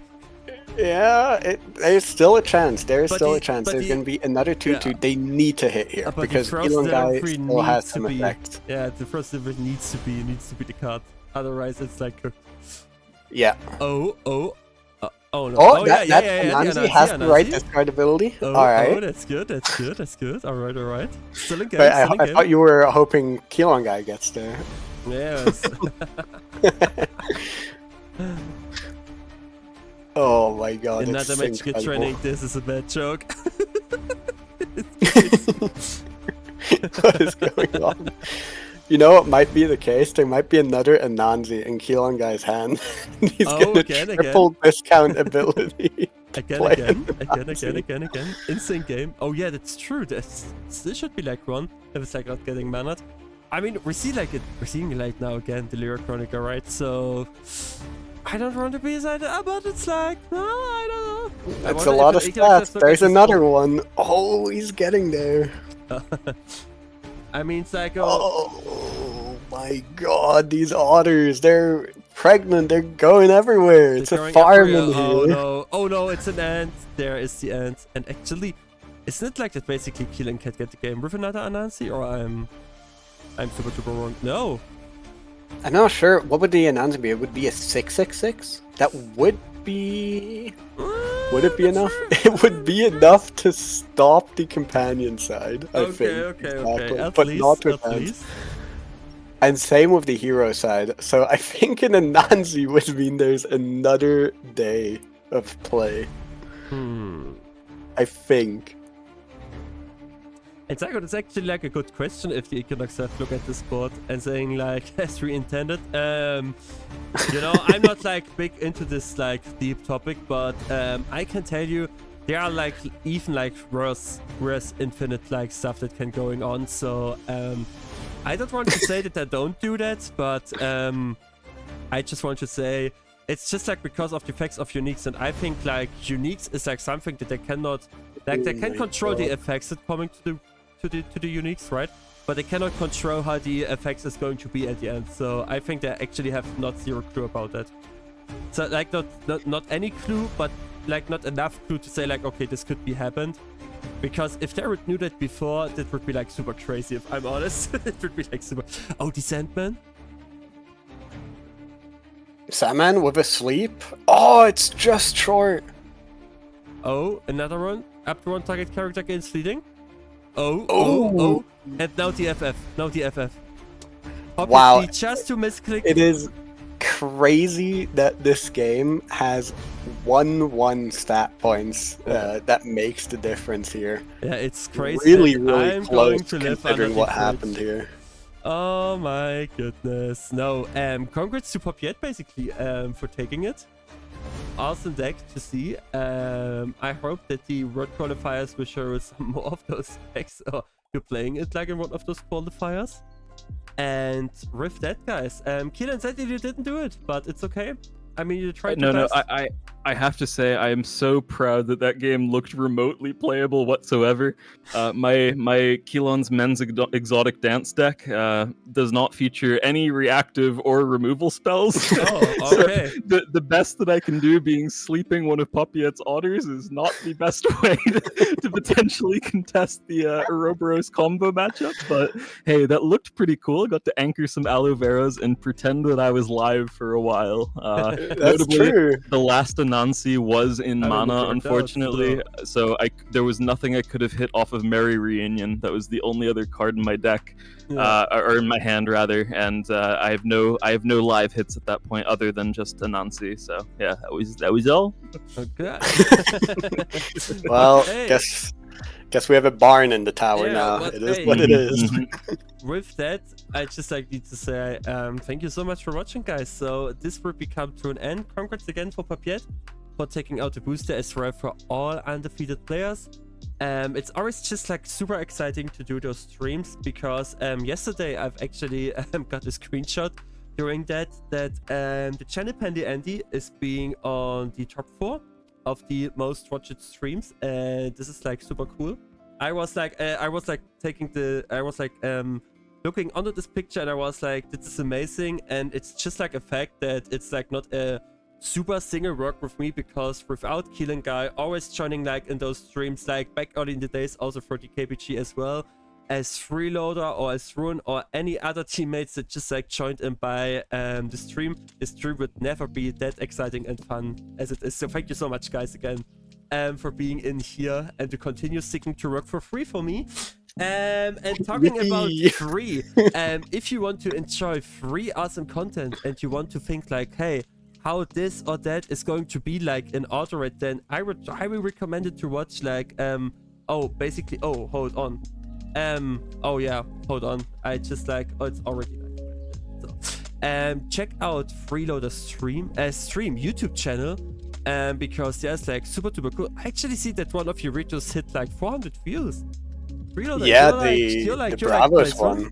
Yeah, what's going on? You're like, you should stop. Oh, apparently people are liking the BRAVOS card review, where I'm definitely getting everything exactly correct. I've never made a mistake while rating a card. Oh, okay, Freeloader has actually never been wrong in his life. That's why he says so few things typically, but it's different with Altered. So all of his friends are showing up just to quote like, "Wow, Freeloader's never been wrong before. We're gonna get him when he's wrong." That's what's going on. Yeah, but I mean, exactly. super cool to watch. I actually also want to advertise some of Kelonguy's channel, but the most advertised I can give you is like Kelon basically is joining in every other channel that's existing for Altered besides his own channel. But it's better that way. Okay, I like it this way. Okay, yeah, I mean, it's totally fine. But hey guys, the next time that we will see us here will be on next Tuesday, when the AQZ Blitz is happening, as well on Thursday and also on the whole weekend. So if you don't follow, I don't say that like ever, but just like follow the channel so you can make sure that you're being here by appointment when the qualifiers get. All infos you will get through Discord and through every other channel possible. And do you have something else to add, guys, before we're going to close out the stream? Check out all the other tournaments that are during the week. Sure, the AWOL tournaments, the NUC tournaments. I streamed that one over on my channel, Twitch Freeloader, with the free in it. That's always a great time, especially if you like playing without the power of uniques in the format. And other than that, I think that's it. You already shouted out my YouTube, so I don't have to do that. You got anything, Kelonguy? Yeah, in my trend with being incredibly unprofessional today, I'll say if any of you random people are in the chat and are trying out the new Shadowverse trading card game, Team AQZ just made a guild for it. Cool. Well, it's super cool. We have a guild now, and I don't have enough friends or guild mates to get the quests done. So if any of you, where do you create a guild? Where do you create a guild? I made it. It's AQZ. So you know, if you want to join the Shadowverse guild, you're welcome to. Any of you viewers out there, that doesn't make you part of the Altered team, which is of course more serious than our Shadowverse guild. I'm just playing it for nostalgia because I used to play that game, but yeah, just yell at me on Discord. I'm happy to give you the details. Oh, that would be super good, because I also need to. That's all I have to say. Because I also need to go to getting some of the missions. Okay, so thank you so much, Darwin, for following, and hope you're seeing on the next time. So that's it for now, guys. Have a good evening, and I hope it's not as warm as here with us. So bye bye. Love you all.